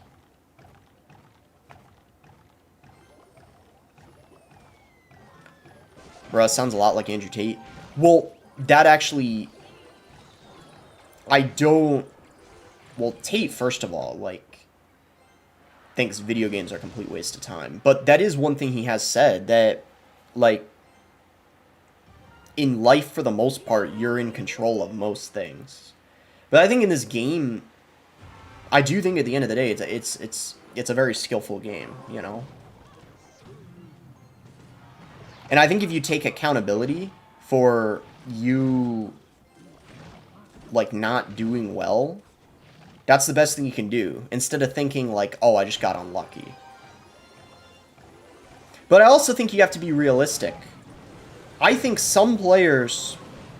It's good to be confident in this game, but I do think there's some players who...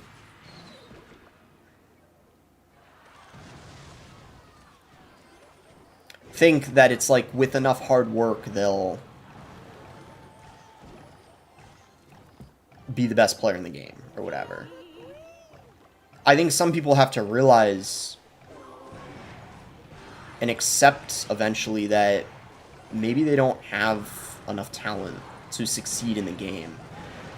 Of course, you don't know until you work very hard, but it's like, if you put in a ton of time and you've worked very hard and you're, like, doing everything right, you have to understand there's, like, a limit, you know? It's like, if you don't have it, you don't have it.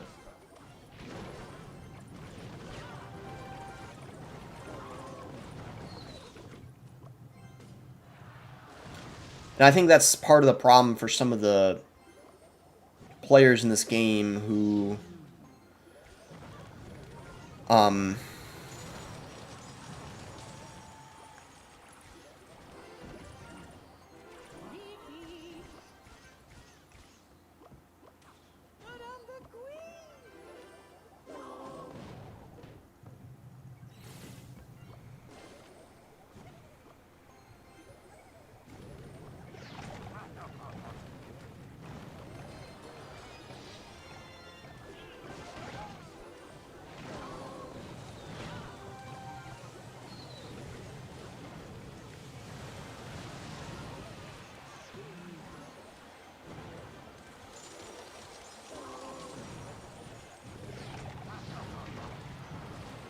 GG.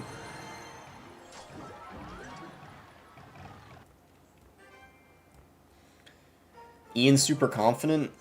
Yeah, honestly, he's kind of always...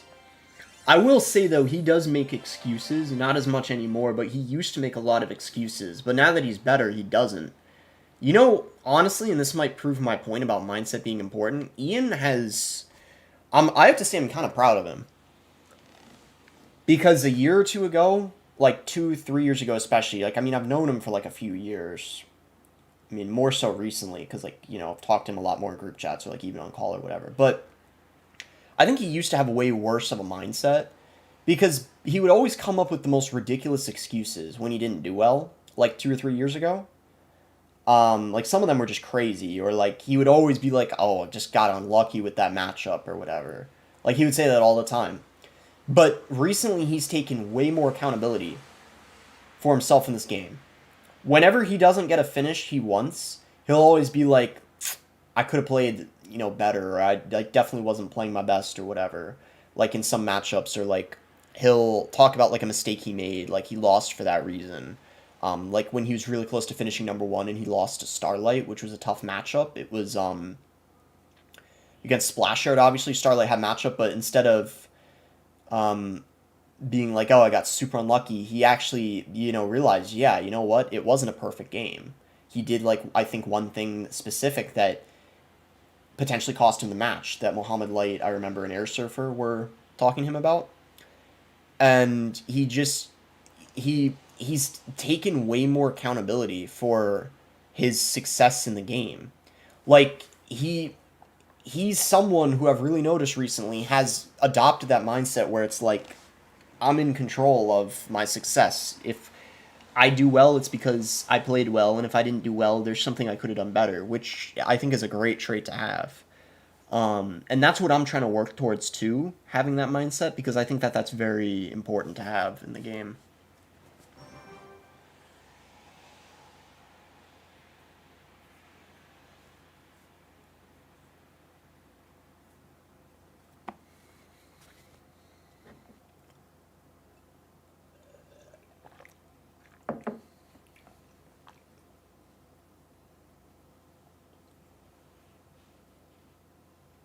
What happened to your wrist? Did something happen? I don't see anything. Or against Faust.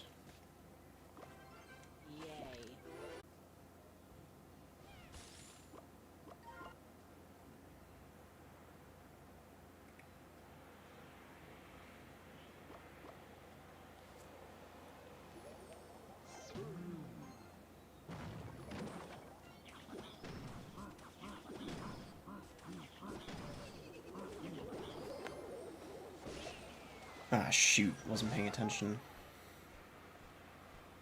My bad. I'm not going to read the chat anymore, guys. We're in a tough situation. I mean, he's got lightning, so we got to watch out.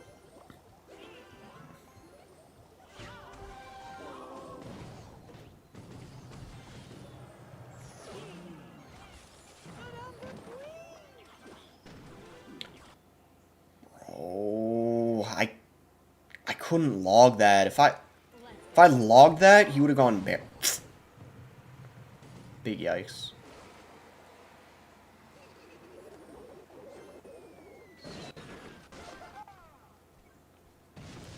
How's your camera following around? Yeah, it follows me. It's pretty cool. It's an AI camera. Not only is it better quality, it literally follows me around. It's crazy.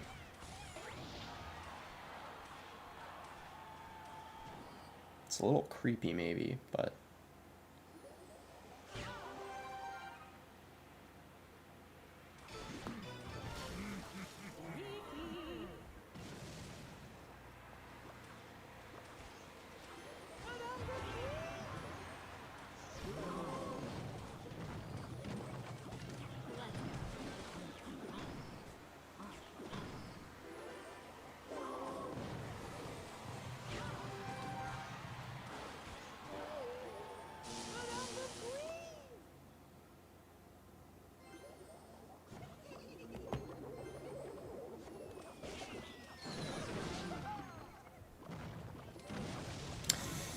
Dang.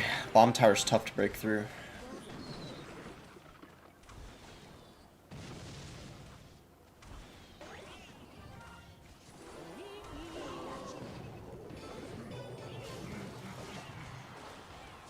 Good placement, I wasn't able to do. He's playing very well.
Aw, GG.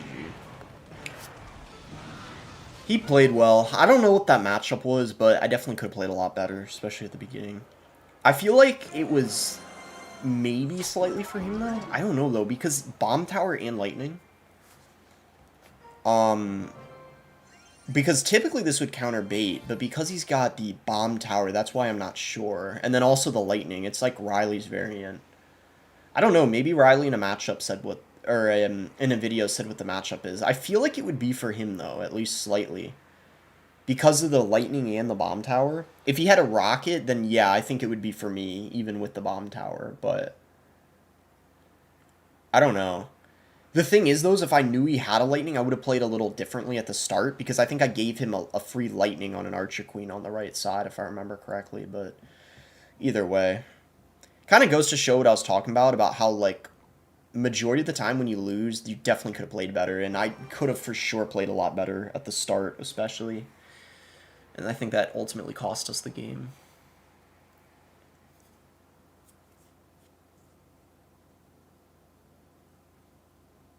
$60-40 for Frost. Yeah, I mean, it might be something like that, or it could be like 50-50. I don't really know. It's kind of hard to say.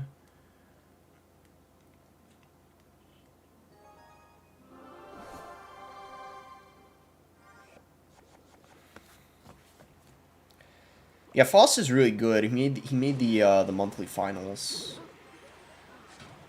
last month.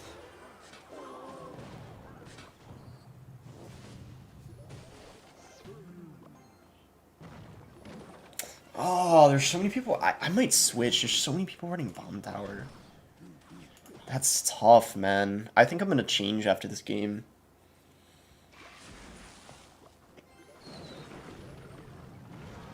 I'm trying to, get better with, like, a lot of different decks, so I don't really want to run what I'm good at, but I don't want to, like, just keep...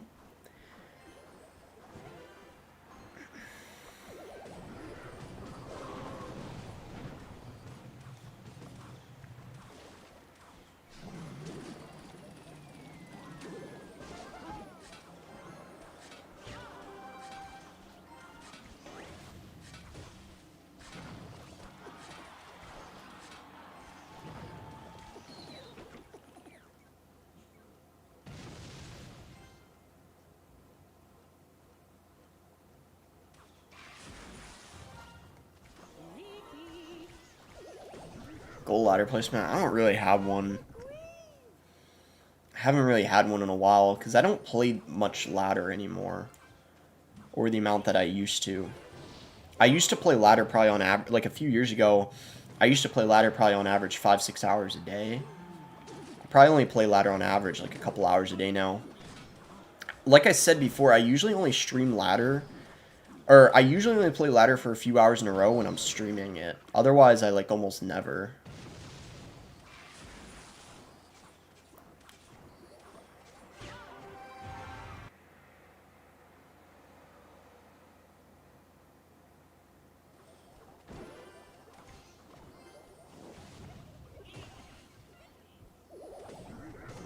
Except it's the last couple days of the season.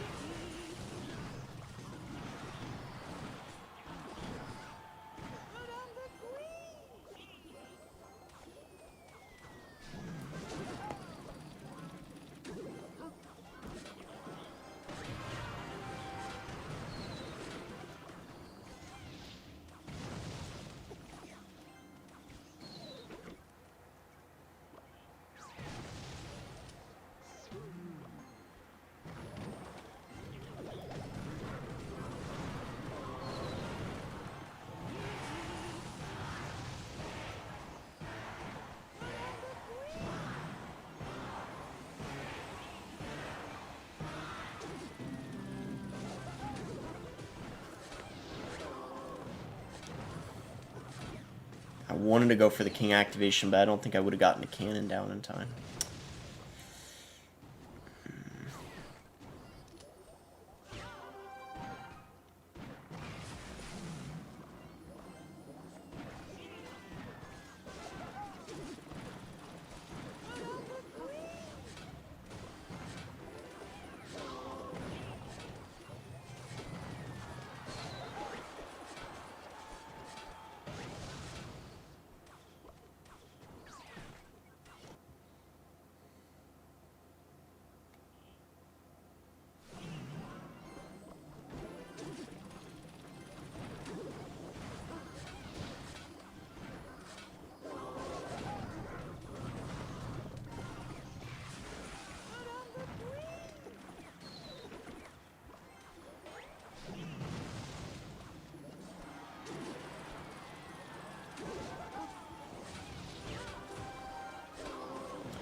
Oh, rip.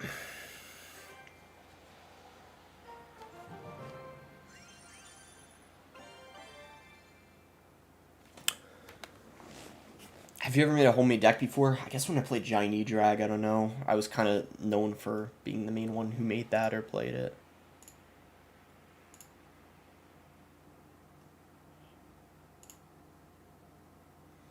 Do you think Ian O'Reilly has a better chance of qualifying for World Finals?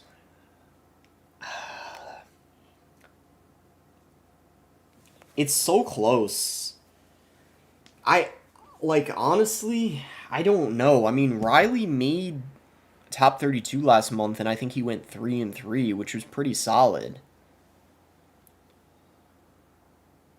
Like, I don't know. I feel like there's a lot of people who think Ian's a little better than Riley, but I feel like it's actually really close.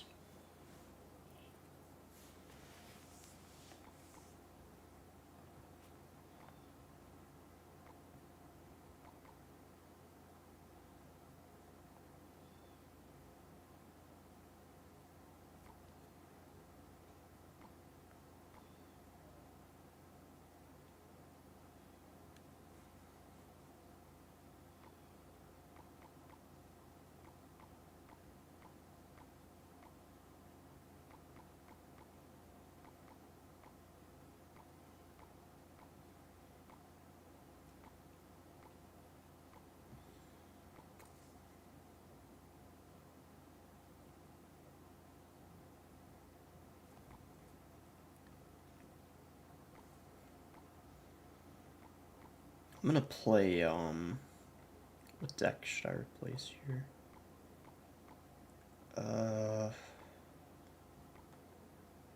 Sparky for now, maybe. I'm gonna play Splash Yard for a little bit.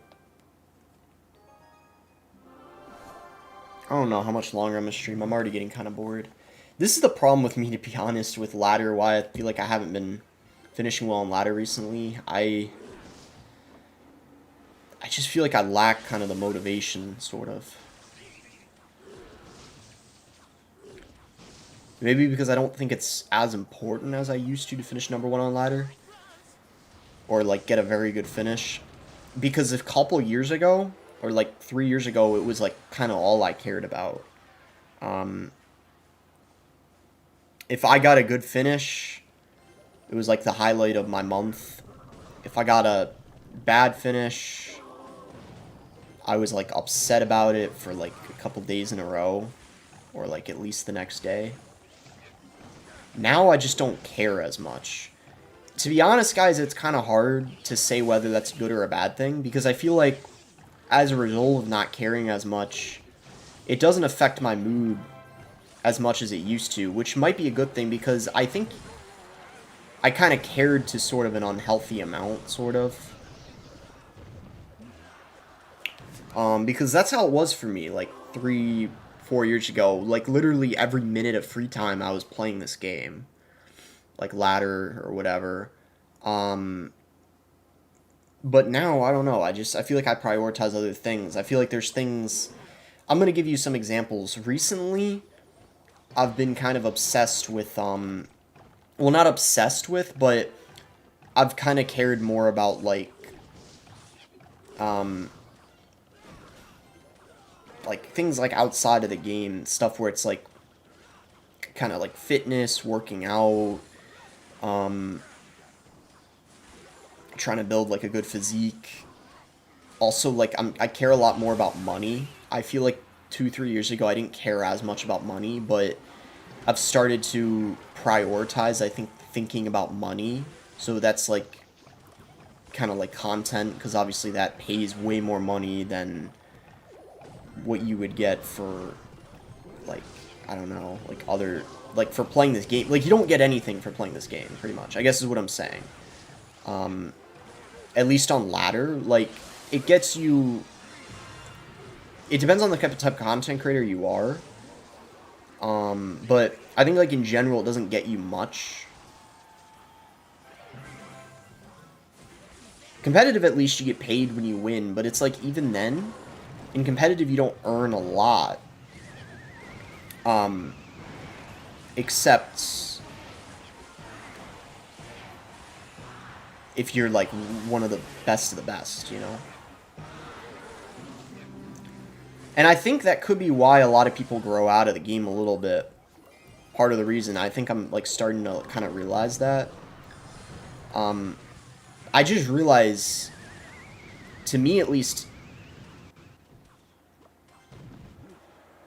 like, ladder ranks in this game just don't matter or mean too much to me anymore. Like, short would be nice to, like, kind of be a bit better, right? Like, I mean, of course, everyone wants to be as good as they can be, and I know, like, I'm not at my prime, but knowing the amount of hours I'd have to put in just to get back to my prime, I don't know if that's worth it, to sacrifice other areas of my life that I'm trying to work towards, you know? Like, having a great physique, making a lot of money, you know? And I'm trying to expand or increase the streamlines of, like, where I make money. I'm trying to figure out all that, too.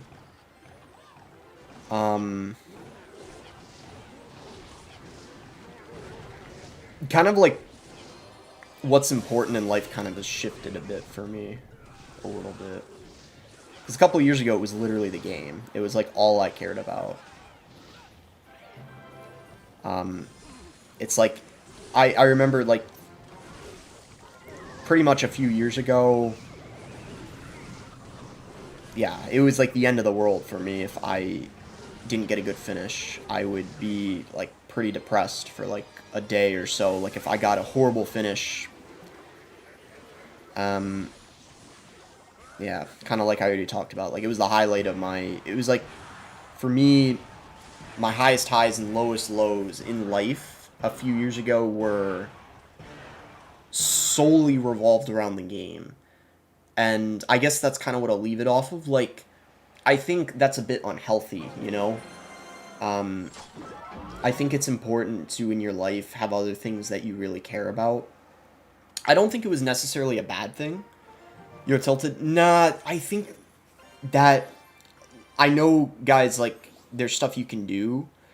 Like, I was talking about, too, you know, you want to focus and control what you can, but keep in mind, like, these last couple games were very challenging. Did I play perfectly? No. But if you look at the matchups, I mean, guys, like, I mean, let's be honest here. That's very tough. I would say 90-10. That's probably 90-10. Did I play perfect? No. I mean, would Muhammad Light have won? Of course, there's a high chance he very much would have. But I know that I haven't mastered Splash Yard or, like, this Pigs deck, so for me, it's not a matchup I can realistically win, like, most of the time. I mean, this is very tough, if you look at it here. I mean, he's got the Barbarians, which, of course, are very good against the Graveyard. Like, swarming it. It takes a lot of time for the poison to take it out. Mega Minion going to be really good against the Baby Dragon. Archer's very good against the Graveyard. RG is known for being a deck that does quite good against Splash Yard. He also has Fireball as well, which is going to help him out a lot against the Ice Wizard, right? Tombstone. And then this game, of course, Bomb Type. Like, I'm just saying, guys, I'm not that tilted. I'm actually in a very good mindset right now. Like I said, the rank I'm in, I don't really care too much about. It doesn't really affect me mentally too much. Toby Trey with the donation says you're amazing at CR, and I'm sure you're amazing outside CR. Thank you so much for the 14 Canadian donation. Much appreciated. Yeah, I'm trying to be a more complete person overall. I just think for most people in this game, for me at least, I think I realized, like, having my whole life revolve around the game wasn't really healthy. And you can still play the game a lot, but just having other things going on, I think, is very important. Because for a couple years or so, that's kind of what it was for me. It's like my whole life was about the game, pretty much. I remember, even if it wasn't end season, like beginning or middle of the season, I was obsessed with, like, always being at the top of ladder, playing like 8 hours a day to make sure that I was. And it's like if I tilted, I would... Well, 8 hours is a bit much, but it's like if I tilted, I would end up playing that much just to get back. Yeah, it was...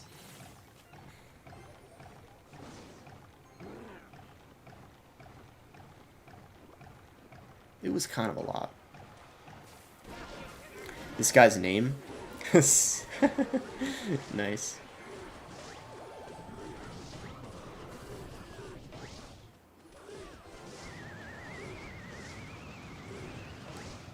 Alright, we botched that king activation. I don't even know if we would have been able to because it lost some health.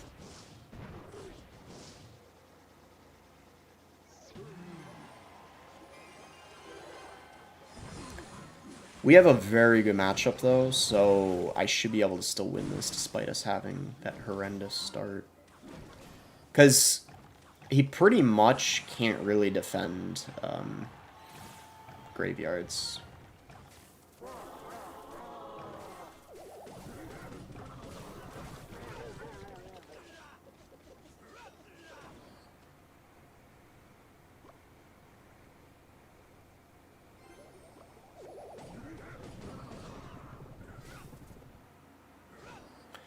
For me, you're probably good enough. I don't think I'll be #1, but for me, you're probably as good enough. Are you saying, like, enough to finish #1? I mean, maybe, but, you know, I think you have to find what works for you. That's also part of it. Because keep in mind, if you take a player like Anaban, for example, he has actually the same amount of #1 finishes as Muhammad Light, which is kind of crazy to think. But he can't finish first without sniping. He doesn't have the skill. So that's why you have to find what works for you. There's also some players who have finished first in the past by, like, win trading, whether it's with themselves or with other people. Also, some people make good connections and tie trade with a lot of people. For example, Tourist finished #1 with P.E.K.K.A, and he tied Riley, like, so many times. And every single one of those times he tied Riley would have for sure been a loss. Meaning, if he didn't build connections to get tie trades, he probably wouldn't have finished first. So it's not all about skill. I also think there's other factors too you have to take into account of like finishing first. If you're good enough, then it's all skill, right? Like if you're Muhammad Light. But if you're not, if you don't have the skill, you can do other things like playing a ton, sniping, tie trading. There's ways you can kind of still like get by and get the number one, even if it's not through your skill. I think that helps a lot, and I think sometimes people overlook that or don't realize those are some of the things that go on in the top of ladder. So that's something else to consider too.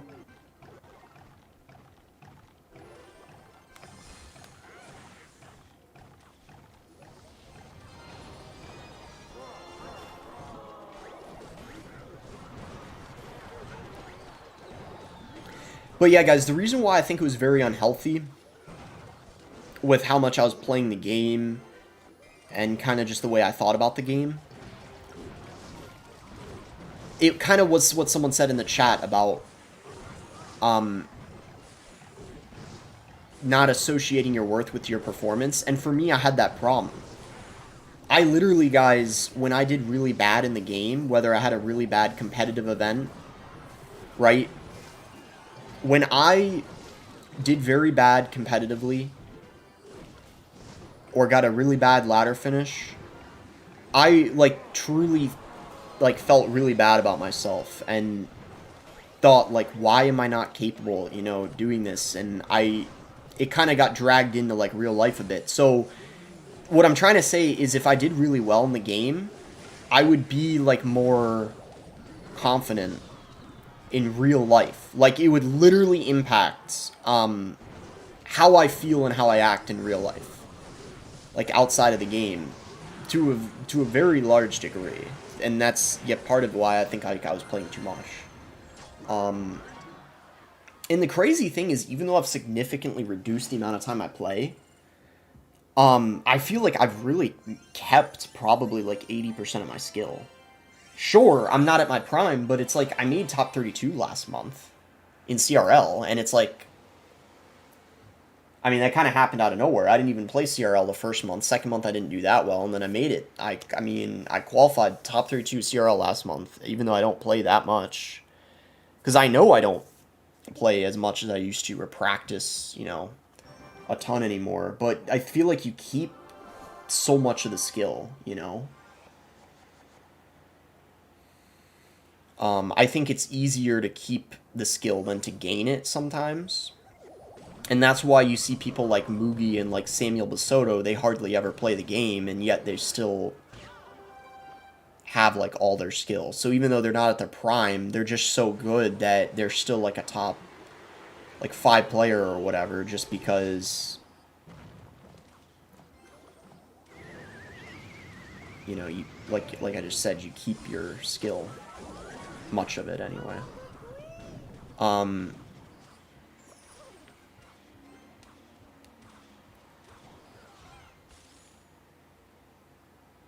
Hog should be really easy to beat. Generally, like, unless you're against a very good Hog player, you shouldn't really lose this type of matchup.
He played so well. What the heck? See what I'm saying though? If as long as you don't make any mistakes, Splashard should like almost always win that matchup. He played very well.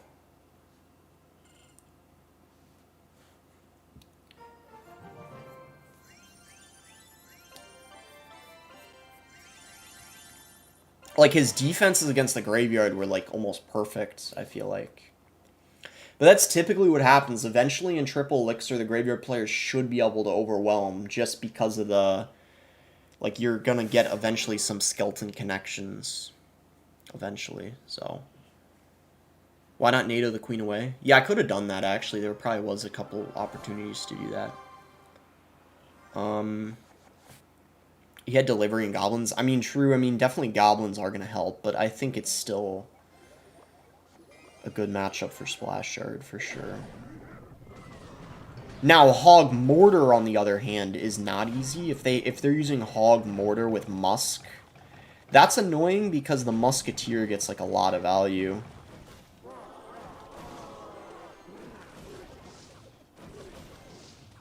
And the Mortar as well. I'm gonna... Wait a minute. I feel like I could pressure a bit here. I mean... Oh, yeah, nice. He had used guards. Yeah, that was good. Okay, nice. Oh,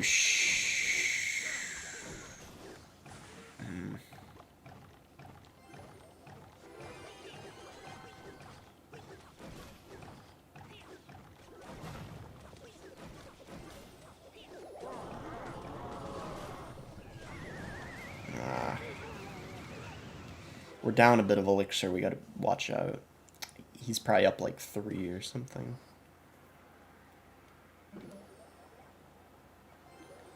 Let's see. We shouldn't graveyard at all until double in this kind of matchup. Okay, we take 2 shots. Perfect. We can let the mortar get a shot. Should be alright.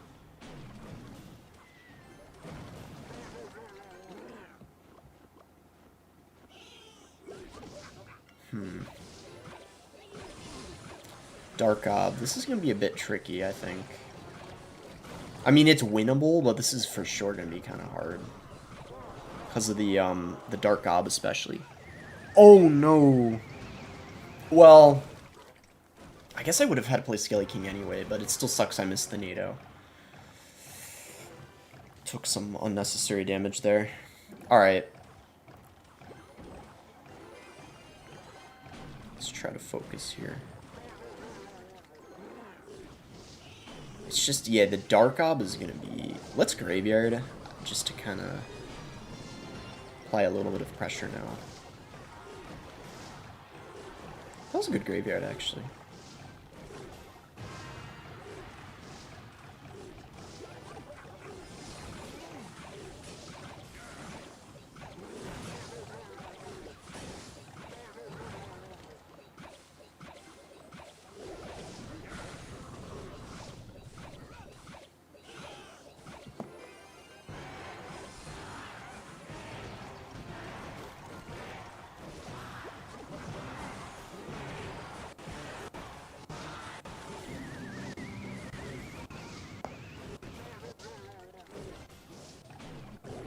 Mortar just shot nothing. That was kind of funny. Okay, we can let that Mortar lock on since he let the Baby Drag lock on. We'll take that.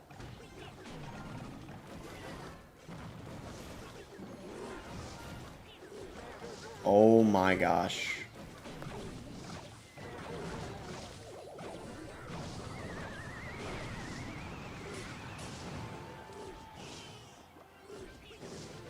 It's not looking good.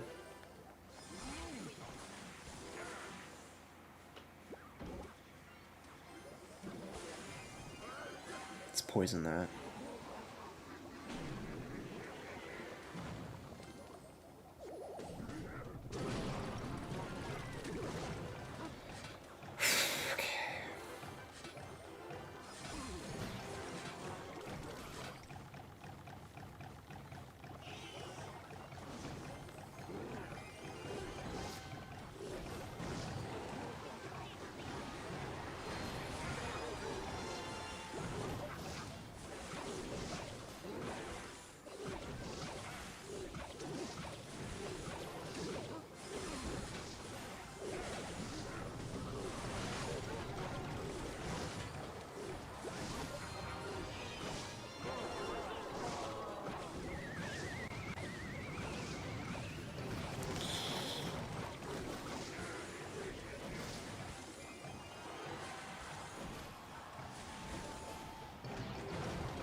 Rip. That was kind of hard, but it's like winnable, but it's hard for sure. The Dark Goblin was what made it kind of tough.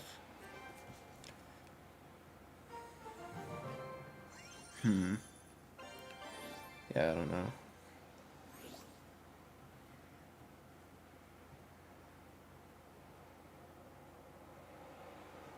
Maybe Drag's one of the reasons that match was winnable. Yeah, it'd be a lot worse with Phoenix for sure. I'll probably play a couple more games, chat. Been live for like 2.5 hours or so.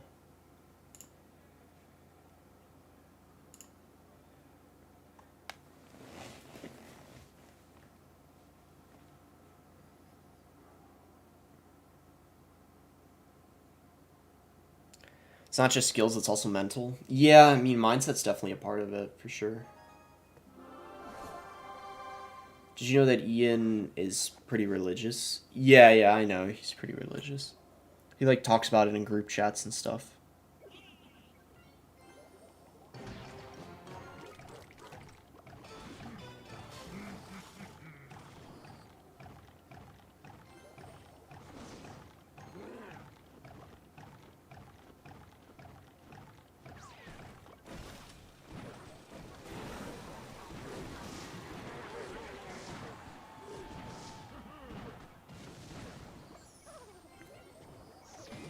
Oh, nice. It's Hog. Should be good. I mean, I don't know what the rest of his stack is. I guess if... Oh, it's Mortar. Yeah. Well, this is what I was talking about. Hog Mortar isn't really that easy because...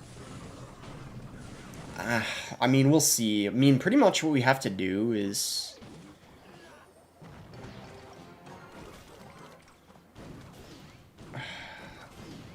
We have to try not to take too much damage in single.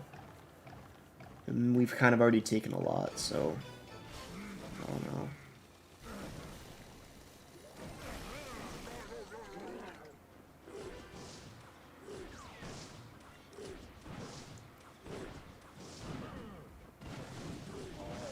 Rip.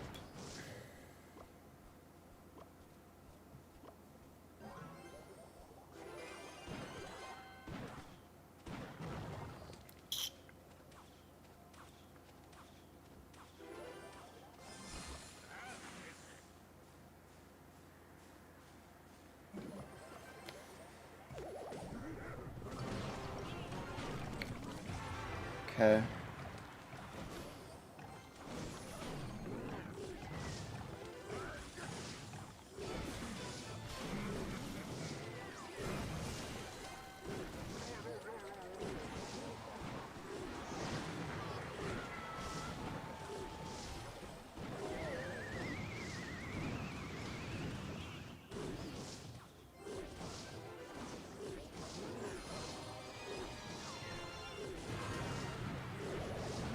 There we go.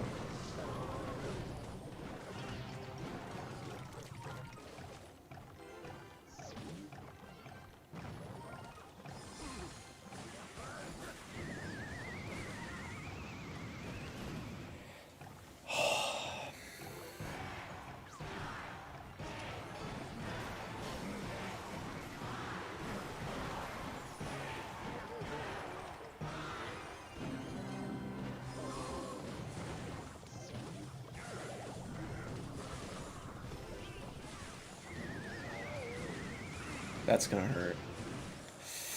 Oof.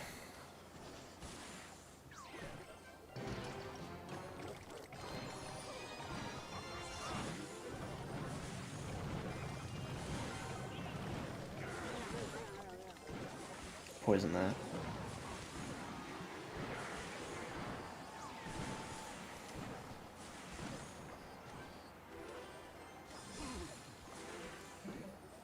Oh no. I should have tried to go for a quick bar barrel.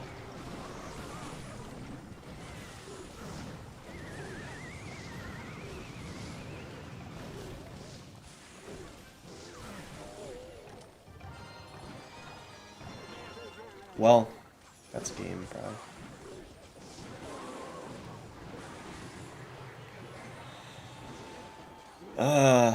Yeah. When they have mortar, it's hard, but I could have played way better. I definitely screwed up a little bit. Like with that hog getting a hit, it was not optimal. What? It got a shot? Ah, that's game. I was praying that wasn't gonna get a hit, so I could build like a big counter push potentially.